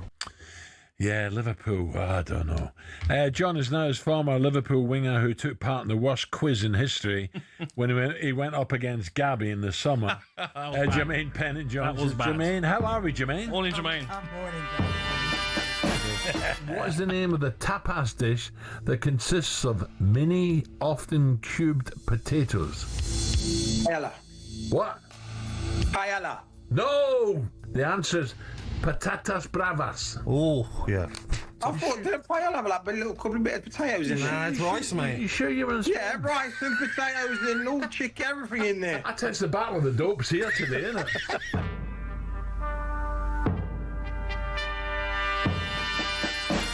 Gabby, you're given the first letter of this word, so that you must get this right. And that word is bolognese. B. Jermaine. E. What? E. No, 1-0 to Gabby. Bolognese, spaghetti, bolognese. Oh, it's you. There's no Come E on, in it, you're making up words here. Bolo. Bolognese. There's no E in bolognese. Oh dear. That was terrible. So I'm blaming Al for the instructions. Yes. He wasn't giving it correctly. You know, it was very It complicated. wasn't the next letter. Because they were so easy, I had to complicate it. You're the worst now. Liverpool, Jermaine. I don't know what's happening. I look at the table and I think, Liverpool put a run together, but I keep saying that in the last few weeks. I've also said, well done, Sunderland, going there, no fear, setting up properly, getting a great result. But Liverpool, when's this run of 6-7 straight wins going to happen? Listen, like you said, full credit to Sunderland, but there's no excuse going to Anfield and Sunderland coming off that pitch, scratching their heads thinking, we're disappointed. Yeah. That should not happen in whatever. That should not happen, especially at Anfield. They're just out of sorts. They've got no structure. You know, we don't know if they're going to press. Are you low blocking? Are you pressing high? Are you pressing the middle? There's absolutely nothing. Does that mean there's no leader in the dressing room? What does low block mean for Alan? Low block is get everyone behind the ball. Okay, get that out. Does that mean, Jimmy, there's no leaders in there in the dressing room? Well, there is leaders. You've got your Virgil, he's a leader. And I just think it's down to slot style of play. We all saw when Klopp was in charge, it was chaos. It was press from the front, get the ball. Mm-hmm. Now we saw Slot come in and we said, yeah, it's more controlled, but there's no fight. There's no eager to press and win the ball back. It's like, okay, you guys dilly-dally out, come and attack us, and if we win the ball, we'll just keep control. We've got the players to make things happen. But this is the Premier League. If you've got none of that about you, you will get found out, and that's what's happening now. What's your thoughts on Mo Salah being benched 2 games in a row? I was in shock when I saw it, especially Jermaine, when in 10 days' time he's going to the AFCON. So you'd think you'd get the most out of him before he goes. Well, you think you get the most out of him, but we're not getting the most out of Mo Salah right at the minute. So if he's not giving you the attacking numbers, the Paris of him going forward and what he's offered you the last couple of years, well, probably a decade, if he's not giving you that, then there's no point playing him because he's not going to give you anything defensively. So if you're not getting the assists, the goals going forward, then you might as well bring someone in who's going to shore up things, make it a bit more hard to beat at the back because they're leaking goals left, right and centre. What did they do up front, Liverpool? Do you know what I mean? I keep thinking, who's the answer up there for them? For me right now, I think Salah probably going to the AFCON is maybe a slight blessing for Arne Slot because he takes a decision away. Takes a decision and maybe start tweaking this formation. There's no point having Isak and Ekitike on the bench, almost close to £250 million sitting on the bench and bringing one on to be proactive if you need a goal. They need a goal in the first 5 minutes, 10 minutes, 15 minutes, half time. Don't wait till 60, 70 minutes to bring one of them off and bring one on. Play both of them. If you've not got Salah, we've not got no right-hand side at the minute. We had Joe Gomez, who's predominantly a centre-back. Yes. You don't want him in the right-hand wing trying to put balls in the box or trying to beat a man. So if you're not going to play with a right-hand side of play with two up top, change the formation. Are they getting the right service? Because there was times when City were going bad and I'm saying, well, Haaland, just get him the ball. He's in the type of form he is, get more service into him. And I feel maybe Isak showed us last week that finish, clinical, bang, what a beautiful Yeah, but finish. Al, he's not offering enough for me. When I watch him, I'm like, this isn't the same sort of energy that I saw at Newcastle. If I'm Van Dijk, I'm saying, you caused me havoc when I played against you. Now you're playing with me, and I'm not seeing So are Liverpool too slow getting the ball forward? Absolutely, Al. Absolutely. You look at when he was at Newcastle, he was hovering around the centre-backs. You had Jacob Murphy on one side, attacking, direct, getting the ball in. You had Gordon on the other, attacking, direct, getting the ball in. And that's what Alexander feeds off. if you look at Haaland, he doesn't get the ball, beat 3 or 4 men, put it in top corner from outside the box. He's getting the deliveries in. He's getting the service. One touch goal here. Yeah. And like we see it against West Ham for Isak. Liverpool at the minute are just off sorts. And I'm not blaming Isak because he's getting starved.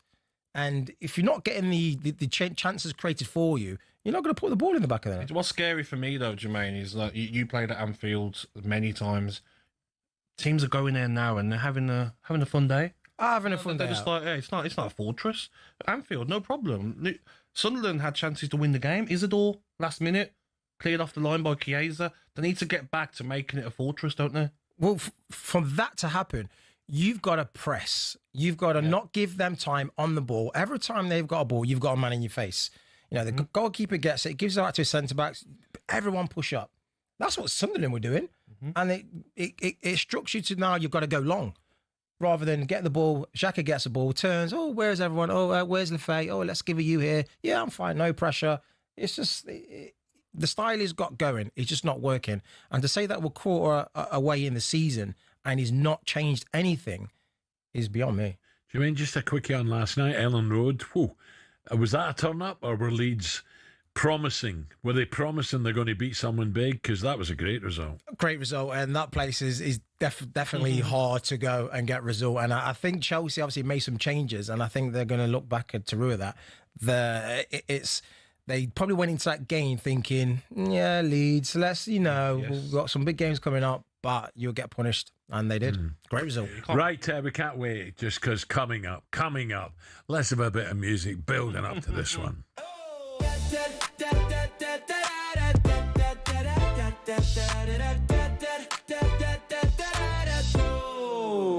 Oh, Jermaine Pennant, he's a bad boy on the wing. Man of the match and at the Champions League, what a fling. From Liverpool to Stoke, yeah, he made those defenses choke. Oh, Jermaine Pennant, he's the lad that loves a joke. He left his Porsche in Spain, forgot it on the train. The legend drove off home and never saw the thing again. But give him ball in space, he'll race you to the line. Jermaine Pennant on the break, pure magic every time. Pennant, flying down the side, so free. That's a bit strong, bad boy Jermaine.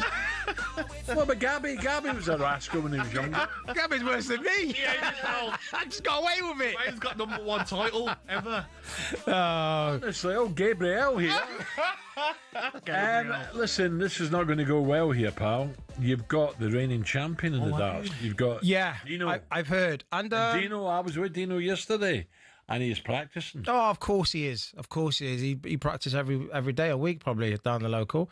I'm going to have to start talking to management because I think this is fixed. Really? Yeah, because I don't think they want me to win. I think, they see I'm a threat, so they're thinking the best thing is to get him out early. So what I would do if I was you, yeah, about to throw his dart, ask him a question, because he likes to talk so much. Yeah. I said, start talking and miss the dartboard. Tell us a story, Dino. And Gabby, before you go, because the Sir Rod's coming up. Yes. You've got the Breeze, Andy Breeze. Oh my God! So I'm saying. To be honest though, I'll beat Andy because he'll probably just be trying to sell that paste, that hair gel, whatever he's doing. I think he's at 60% off now. It's gone from 10% to 60% off in the first month. Jermaine, I'll see you next Wednesday. Cheers, Jen. See you later. Pal, Jermaine Pennant there. The darts next Wednesday is going to be great. 9:16. Sir Rod coming next.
we are almost ready to go. Ian Danter here in the commentary box. It is all about whether Dean Saunders can retain the talkSPORT World Championship.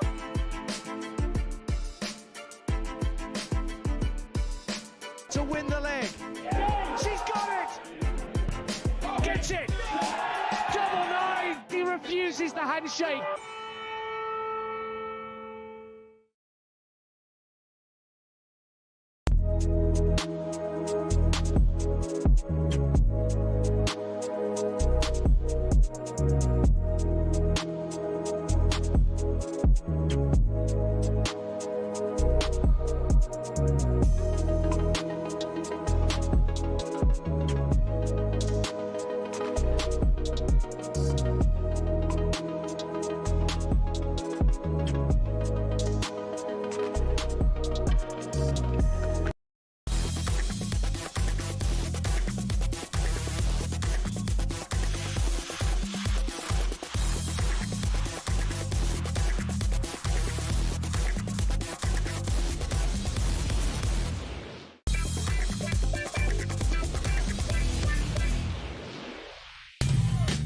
Every day I spend my time drinking wine, feeling fine, waiting here to find the sign that I can understand.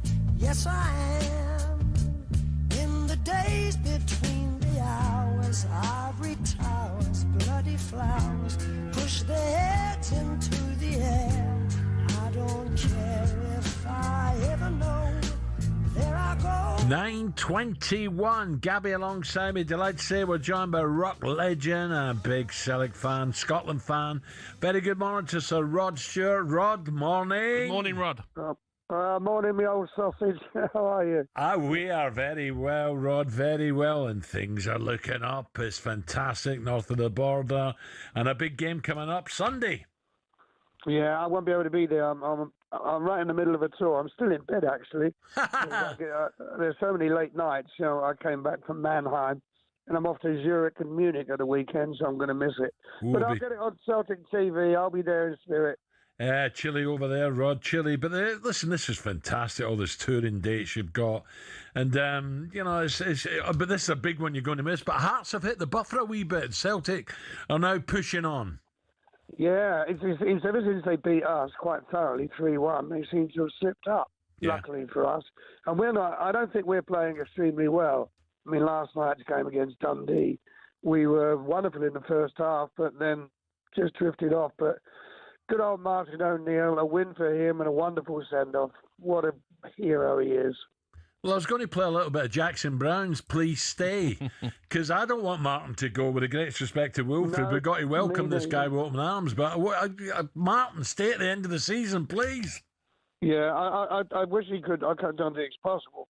I wish he could just stay behind the scenes, because he's done something to those players, you know, Rio Tati and especially Tati, where he believes himself again and he plays on fire. So it would be wonderful if we could keep him.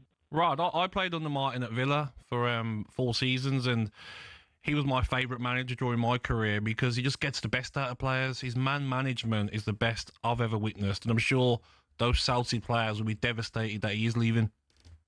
Yeah, I mean, I've met him a few times, but I've been in a dressing room with him. What does he actually say? How does he get into your head? Joe, he's the sort of manager that, say if you're going through a bad run of form, you know, he doesn't just say, like, okay, I'm going to make 7-8 changes. He backs you as a player. He gives you that confidence. I know you're a good player. I'm going to back you. And then players will always come back and repay his faith in them and perform for him. So I'm sure the players that weren't performing under Brendan, he's got into him and says, come on, Hatate, you're a top player. Look what you've done for this football club. And look at him now. He's starting to show it. Why weren't they playing under Brendan Rodgers? Wouldn't we like to know? Exactly. Because there's definitely a slump, wasn't there, Alan? Without a doubt. McCoy's, I was with McCoy. He's heading over, Rod, to New York as a guest of FIFA for the draw. I thought, well, we should have gone to Ibrox for the draw against Falkirk, or up to Dundee for the draw, you tube. You didn't have to go to New York. He is gutted what's happened at Ibrox. Oh, it's I'm speechless. You know, this manager role or whatever his name is, as coming in, promised also. I think you can't blame the manager. I think he's got a lot of players who don't want to be there or are substandard, and he's never going to knock them into shape. And for the first time, Alan, and you and I must feel sorry for the Rangers fans because they're still coughing up money, going and seeing them. It's pretty bleak over at Ibrox. It is, absolutely. Just on Martin, we're a little listening to what Martin had to say because it was emotional. It must have been emotional for Martin O'Neill. Can you sum up the last 6 weeks or so on your return to paradise? These players have been absolutely fantastic, honestly. And that's why they are champions. That's the reason. They've been absolutely fantastic. And it's been a privilege to work with them, a real privilege to work with them. And I've had the time of my life here in the last 5 or 6 weeks. Thank you. Do you know what, Rod? I'd love to know if it was Martin's decision, that's it, or the board have said, look, we've already done the deal with the new guy, Martin, thank you very much. I'd love to be a fly in the wall there. Oh, I don't think everybody thought that he was going to do so well. In hindsight, I think Celtic would have kept him, but he just turned everything around so quickly. You know, quite a genius, wonderful. I think he had a bit of a lump in his throat last night. Without a doubt. Did you see how many other supporters stayed behind? Yep. Yeah. They're wonderful. I think as well, Rod, it would have been a dream come true when you got the phone call. I bet he would have been like, pardon? Getting a chance to manage Celtic again. Like, what an experience for him. Taken years off him, his hair started growing again. Well, Martin and Dermot are very close, so that's no surprise to me. Rod, now Friday, tomorrow we got the World Cup draw. Are you planning, depending on the draw, are you planning to go over to watch Scotland? Well, lucky for me, Alan, I'm on tour in America next year. So, I've got to wait for the draw. Obviously, my dates are all fixed. I can't change them. But, I'm hopefully I can get to 1 or 2. Brilliant. And what maybe about 3 or 4? We'll go past the next round. Oh, I hope so. Why not? Who knows after how we got there? I was sensational how we got there. What a final game. What about Christmas, Rod? Where will you spend Christmas? I'm minding my own business, Alan. I'm going out to Scotland. Going up there with my boys to play golf. And then going on to the Old Firm game. So I'll be up in Scotland. Oh, brilliant. Lovely. Rod, can I ask you quickly, talking about the World Cup, would you ever think of performing before a Scotland game or a World Cup song for Scotland? Yeah, I'd love to. To be honest, what really worries me now is Trump is going to mess it all up because he wants all the... wherever the games are played, if they're democratic states, he wants them moved out. Now, whether he's going to get away with this is ridiculous. He just can't keep his nose out of anything. And the ticket prices, Rod, are just horrendous. We're hearing today. Oh, my God. Just shocking. I totally disagree with that. That's wrong. If it's true, though, Alan, I mean, I find it hard that tickets are going to be selling for £2,000. That's hard to believe. Well, I can't even afford it. I doubt that, Rod. I was going to bring that up, and I thought I better not. Listen, fantastic, Avalon. Enjoy Switzerland, enjoy Germany, and fingers crossed for the Hearts game. And we will speak soon. I hope. You, Rod. Thank you, sir. Thank you, gentlemen. Top man. Merry Christmas and a Happy New Year to all. Thanks, You Rod. too, mate. Brilliant. And your family, lovely. Rod Stewart there. Amazing, still touring. Jeez, there he is at home in Essex. Of course, yeah. Jumping in a plane, bang, over to Germany, over to Switzerland. Magic, eh? Still sounding so good as well. He's fantastic. Great. Yeah. Absolutely. Right, Deborah, back in the tick, 9:28.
The German leading England. It all sounds a little bit odd, but as Thomas Tuchel tries to bring football home, here's how he ended up in one of the most scrutinised jobs in sport. Well, Tuchel started his footballing journey in the sleepy town of Krimbach. His leadership skills were obvious from an early age, with Tuchel even making subs during PE volleyball sessions. After a knee injury ended his playing career at the age of 25, Tuchel accepted his first coaching role in the Stuttgart U setup in 2000. He led the club's under-19s to their league title 5 years later, but his perceived abrasive personality meant Stuttgart chose not to renew his contract. He went on to spend 5 years at the helm at Mainz before leaving the club for Dortmund. And there, Tuchel secured his first major trophy, the German Cup, in 2017. 8 more pieces of silverware came next for Tuchel in just 5 seasons at PSG, Chelsea and Bayern Munich.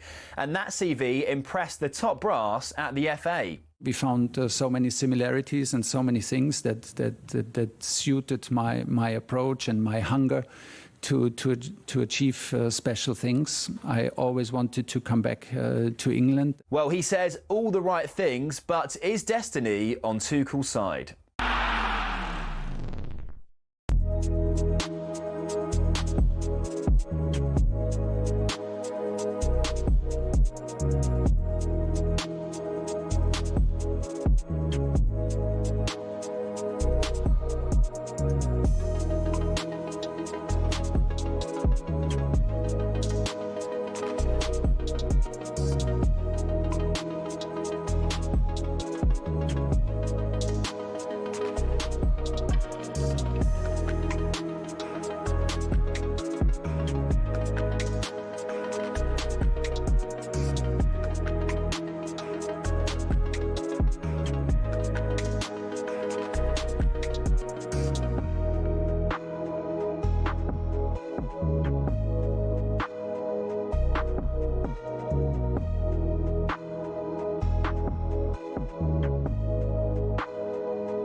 Five minutes to 10 o'clock. Right, let's head to Brisbane. Johnny Norman.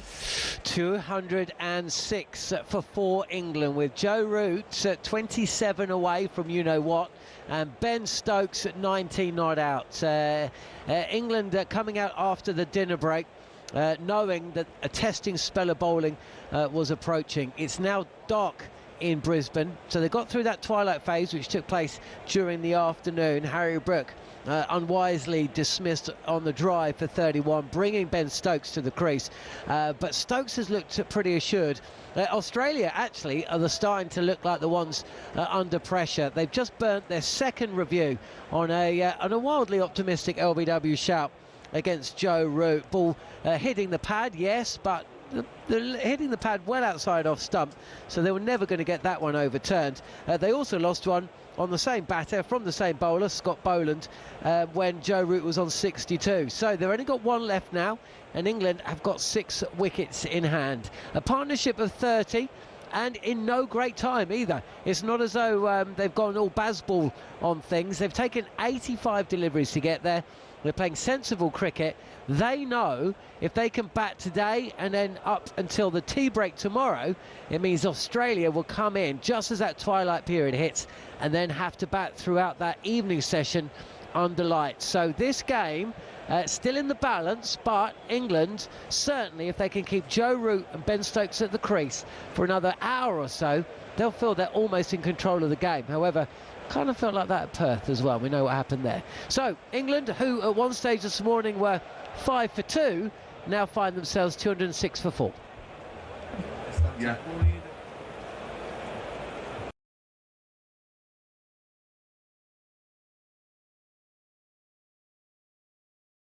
1089 and 1053 medium wave. Online, on your mobile and on your smart speaker. Home of the festive 50. 50 games of football this December.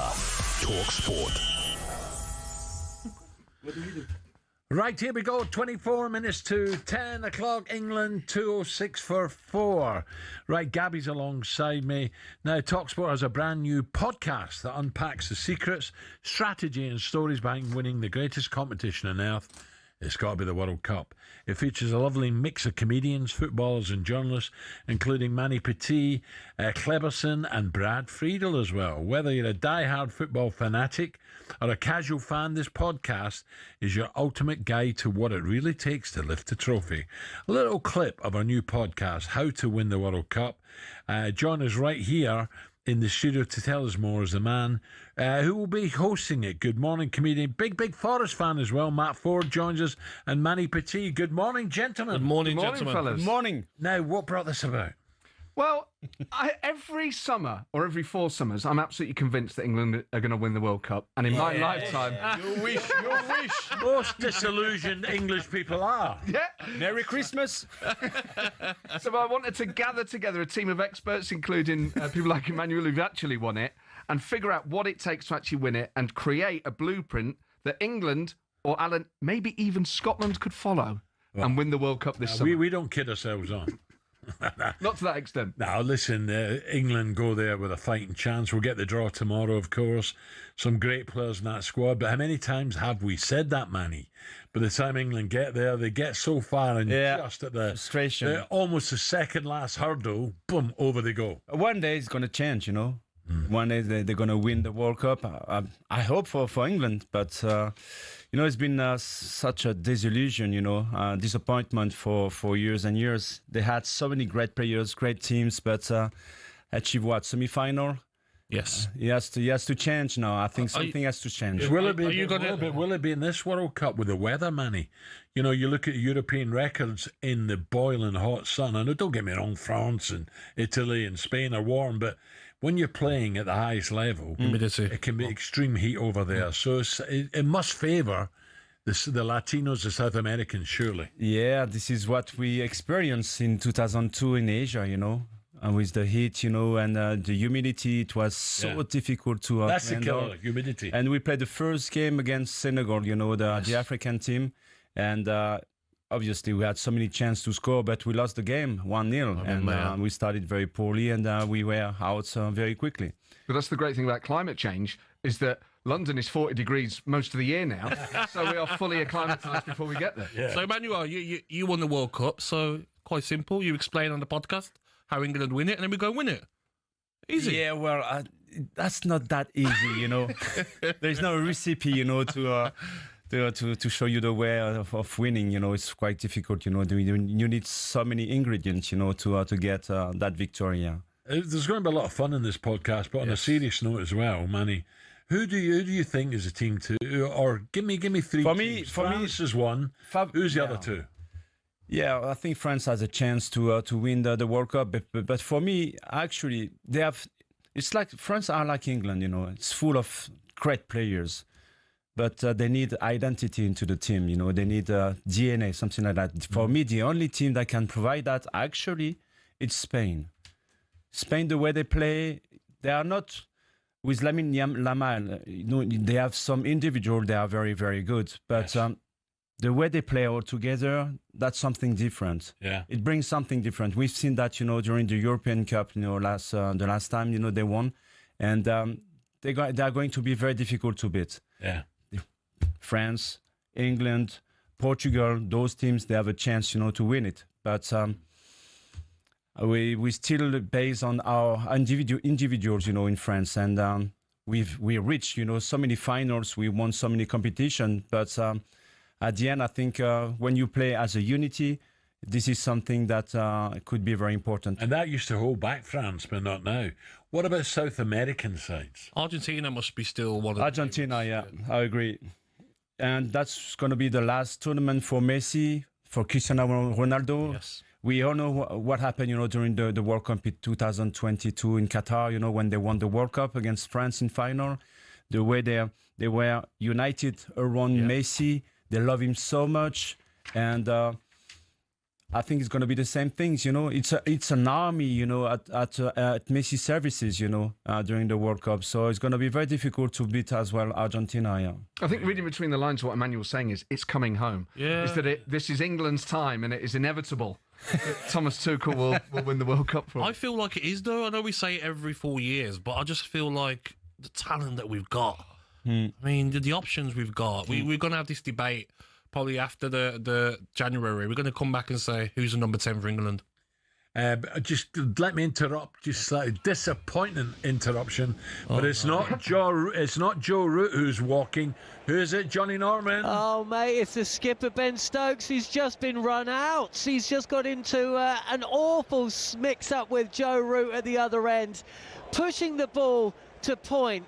And Inglis, one of 2 changes for Australia, it's gone straight to him. Joe Root has taken a couple of paces down the track, and then he sent Stokes back, but Stokes can't turn in time, and by the time he gets his bat beyond the crease, Inglis, who's got 1 stump to aim at, throws it down. So a huge moment in this game, just as it looked like England were getting on top. Ben Stokes has been run out for 19, and England have taken or lost their 5th wicket. 210 for 5, and coming to the crease now, Jamie Smith has never played a game of pink ball cricket. Wow, what a moment.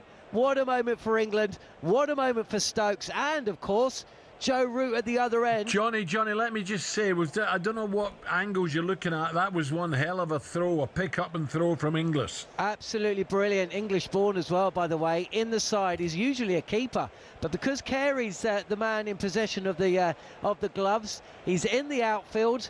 I'll tell you what, the pick up and throw, and what pressure as well, because he had enough time to know that if he threw the stumps down, there's no way Stokes is going to come back. Stokes the skipper, and he had 1 stump and he threw it down. Brilliant moment for Inglis, for Australia, but boy oh boy, what a painful one for England. Yeah, well, maybe the Ashes are not coming home, so back to the podcast. Back to the pod. Do you know who's really surprised me, who are struggling? They're not out, but Italy. What is wrong with Italy, Manny? It's been a disappointment for years now.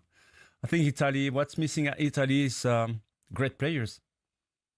In the history of Italy, they had so many great players. Back in days, you can name it. Del Piero, Popsy, so many. But actually, except Donnarumma, probably, I don't see many great players. With all the respect I have for this team, this is for me the biggest problem. Nesta, Maldini, Gattuso. Growing up, all these players, you were like, whoa. Italy are top. That was when Serie A was the #1 league. Yes. We were all watching it on Channel 4, all obsessed with it. And now Gazzetta Football Italia. Exactly. Have they got the youngsters coming through, the Italians? Have they given up on the youth academy and because there don't seem to be too many young Italians? I have no idea what's happening, in Italy. There are so many foreign players as well for years, for 2 or 3 generations. So I don't know, but I think they've been missing something, with the youth development, Germany has changed so much things, 20 years ago, They changed it, and now, okay, it's not the same Germany that we all know, in the past, but that still, it's very difficult to beat them. Yeah. Right, good news, the guys are staying for another 10 minutes or so. Lovely. Oh, you're not? Oh, thank you. Well, where else are they going to go better than this? It's cold out, let's stay. All right, okay. God, he keeps changing his mind. I know. Yeah, okay. Right, Matt, so, hold on, let me talk to Manny about Arsenal. Right, Arsenal already it's coming home. God, right, okay. Another one. Here's another wicket. Back over to Johnny Norman. What's going on? Yeah. Well, he's now played 2 balls in pink ball cricket as Jamie Smith, and that will be that. Jamie Smith has been cleaned up by an absolute beauty from Scott Boland. Pitched it up, got the ball to snake back into the right-hander. Smith is playing defensively, thinks he's covered the line. He hasn't, and he's got to go for a 2-ball duck. The 3rd duck in England's top 6 to go with Duckett and Pope. So England, in a blink of an eye, are up against it again. Smith goes, Australia will feel they're through to the Seems like us in tail. the semi-finals, 211 for 6. Right, we're not, Johnny, thank you. We're not talking cricket anymore. Back to Manny. Manny, big game. Chelsea, Arsenal. Chelsea, down to 10 men. Arsenal come away with 1 point. Yeah. Could that be a killer come the end of the season? Well, don't forget that they had to play 3 important games during the week. You know, they started against Spurs. You know, the derby is very important for both clubs and for the players, for the fans too. And then they play against Bayern Munich. Great game at Emirates. And then they had to play against Chelsea. So three top teams who played the Champions League this season.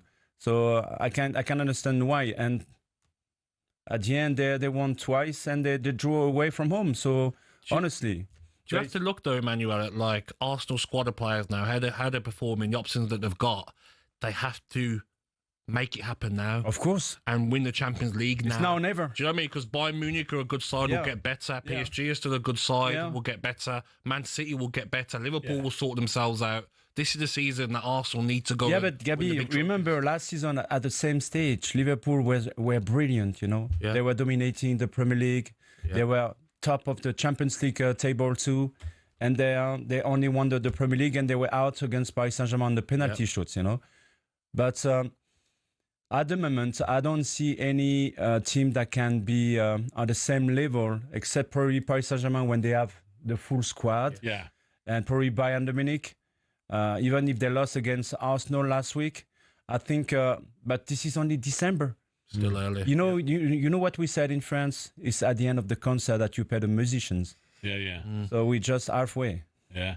And Real Madrid, you didn't mention Madrid. Are they? It's only based on individuals, and with the history, when they hear the music of the Champions League, something's click in their mind. Yeah. And something can happen, Yeah. but both ways. And at the moment, I have no idea, because they have so many troubles, within players and the relationship as well with the manager. So, you have to get green light sometimes, to win big titles. Yeah. Manny, Matt, just remind us what we've got to, why we have to listen and watch this podcast. So it's called How to Win the World Cup, and each week is a separate episode on a different element. So home advantage, psychology, all these different things that play a part.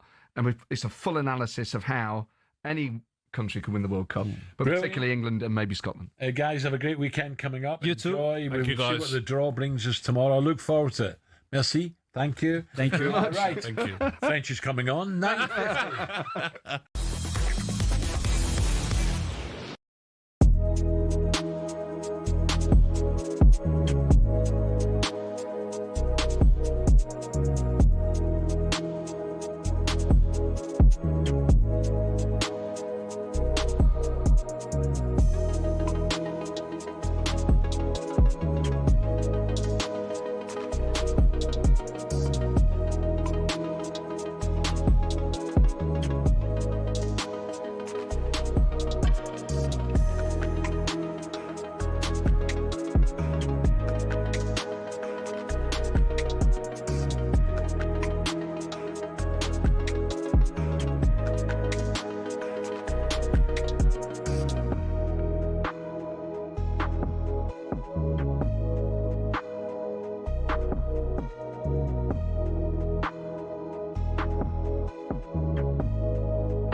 So, we are almost ready to go. Ian Danter here in the commentary box. And it is all about whether Dean Saunders can retain the talkSPORT World Championship.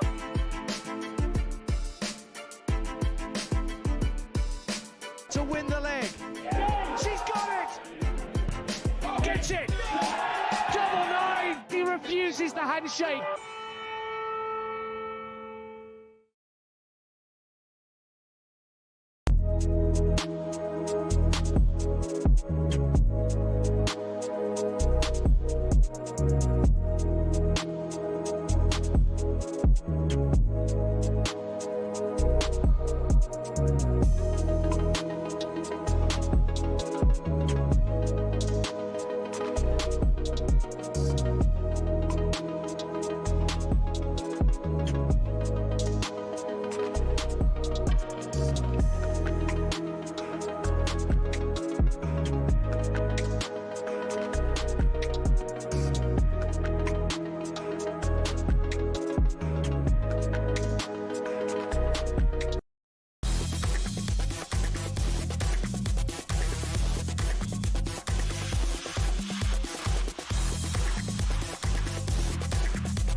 Step up to the Oki and win on talkSPORT.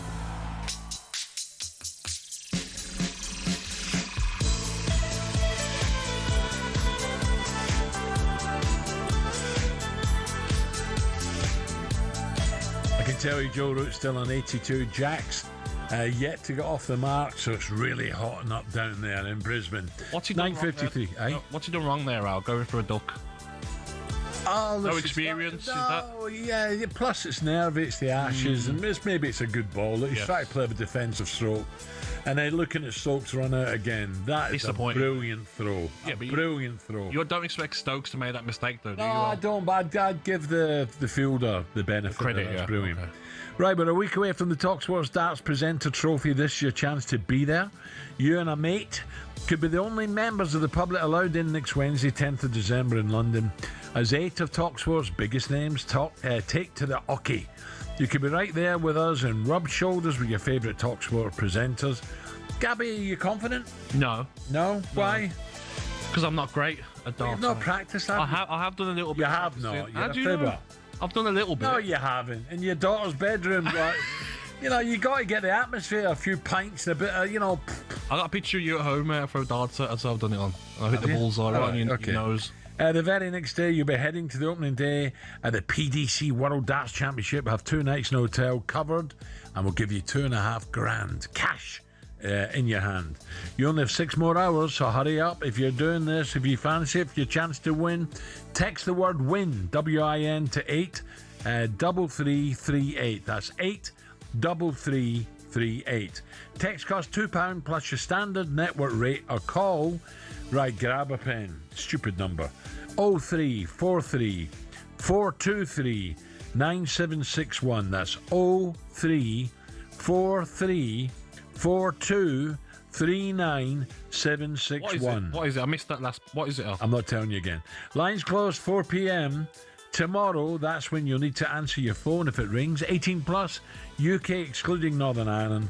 So your chance to win. Text WIN to 83338. 83338 now. This is a network promotion. Full T's and C's apply at talksport.com. Have a go. It closes today. What time? 4 o'clock, did someone say? Yes. Right. Network promotion. So we have 2:15 for 6. Look, it's such a good day, isn't it, with the football. What would you take out? Manchester United, that. If you're England. England now, 6 wickets down, 215. The target was 300. Okay. If they get anywhere above 250, let's say above 260, that's a good innings, yeah, because okay. England are strong with the ball in hand, aren't they? Okay. Yep. I really do. I hope Root gets over. And then they've got to get Head out. They've got to get the opener, Travis Head Yes. out. They get him out, England have got a big chance. He caused havoc, didn't he, last test? Yeah, but I've been there. I went to the Ashes there and I sat in the stands with the Barmy Army.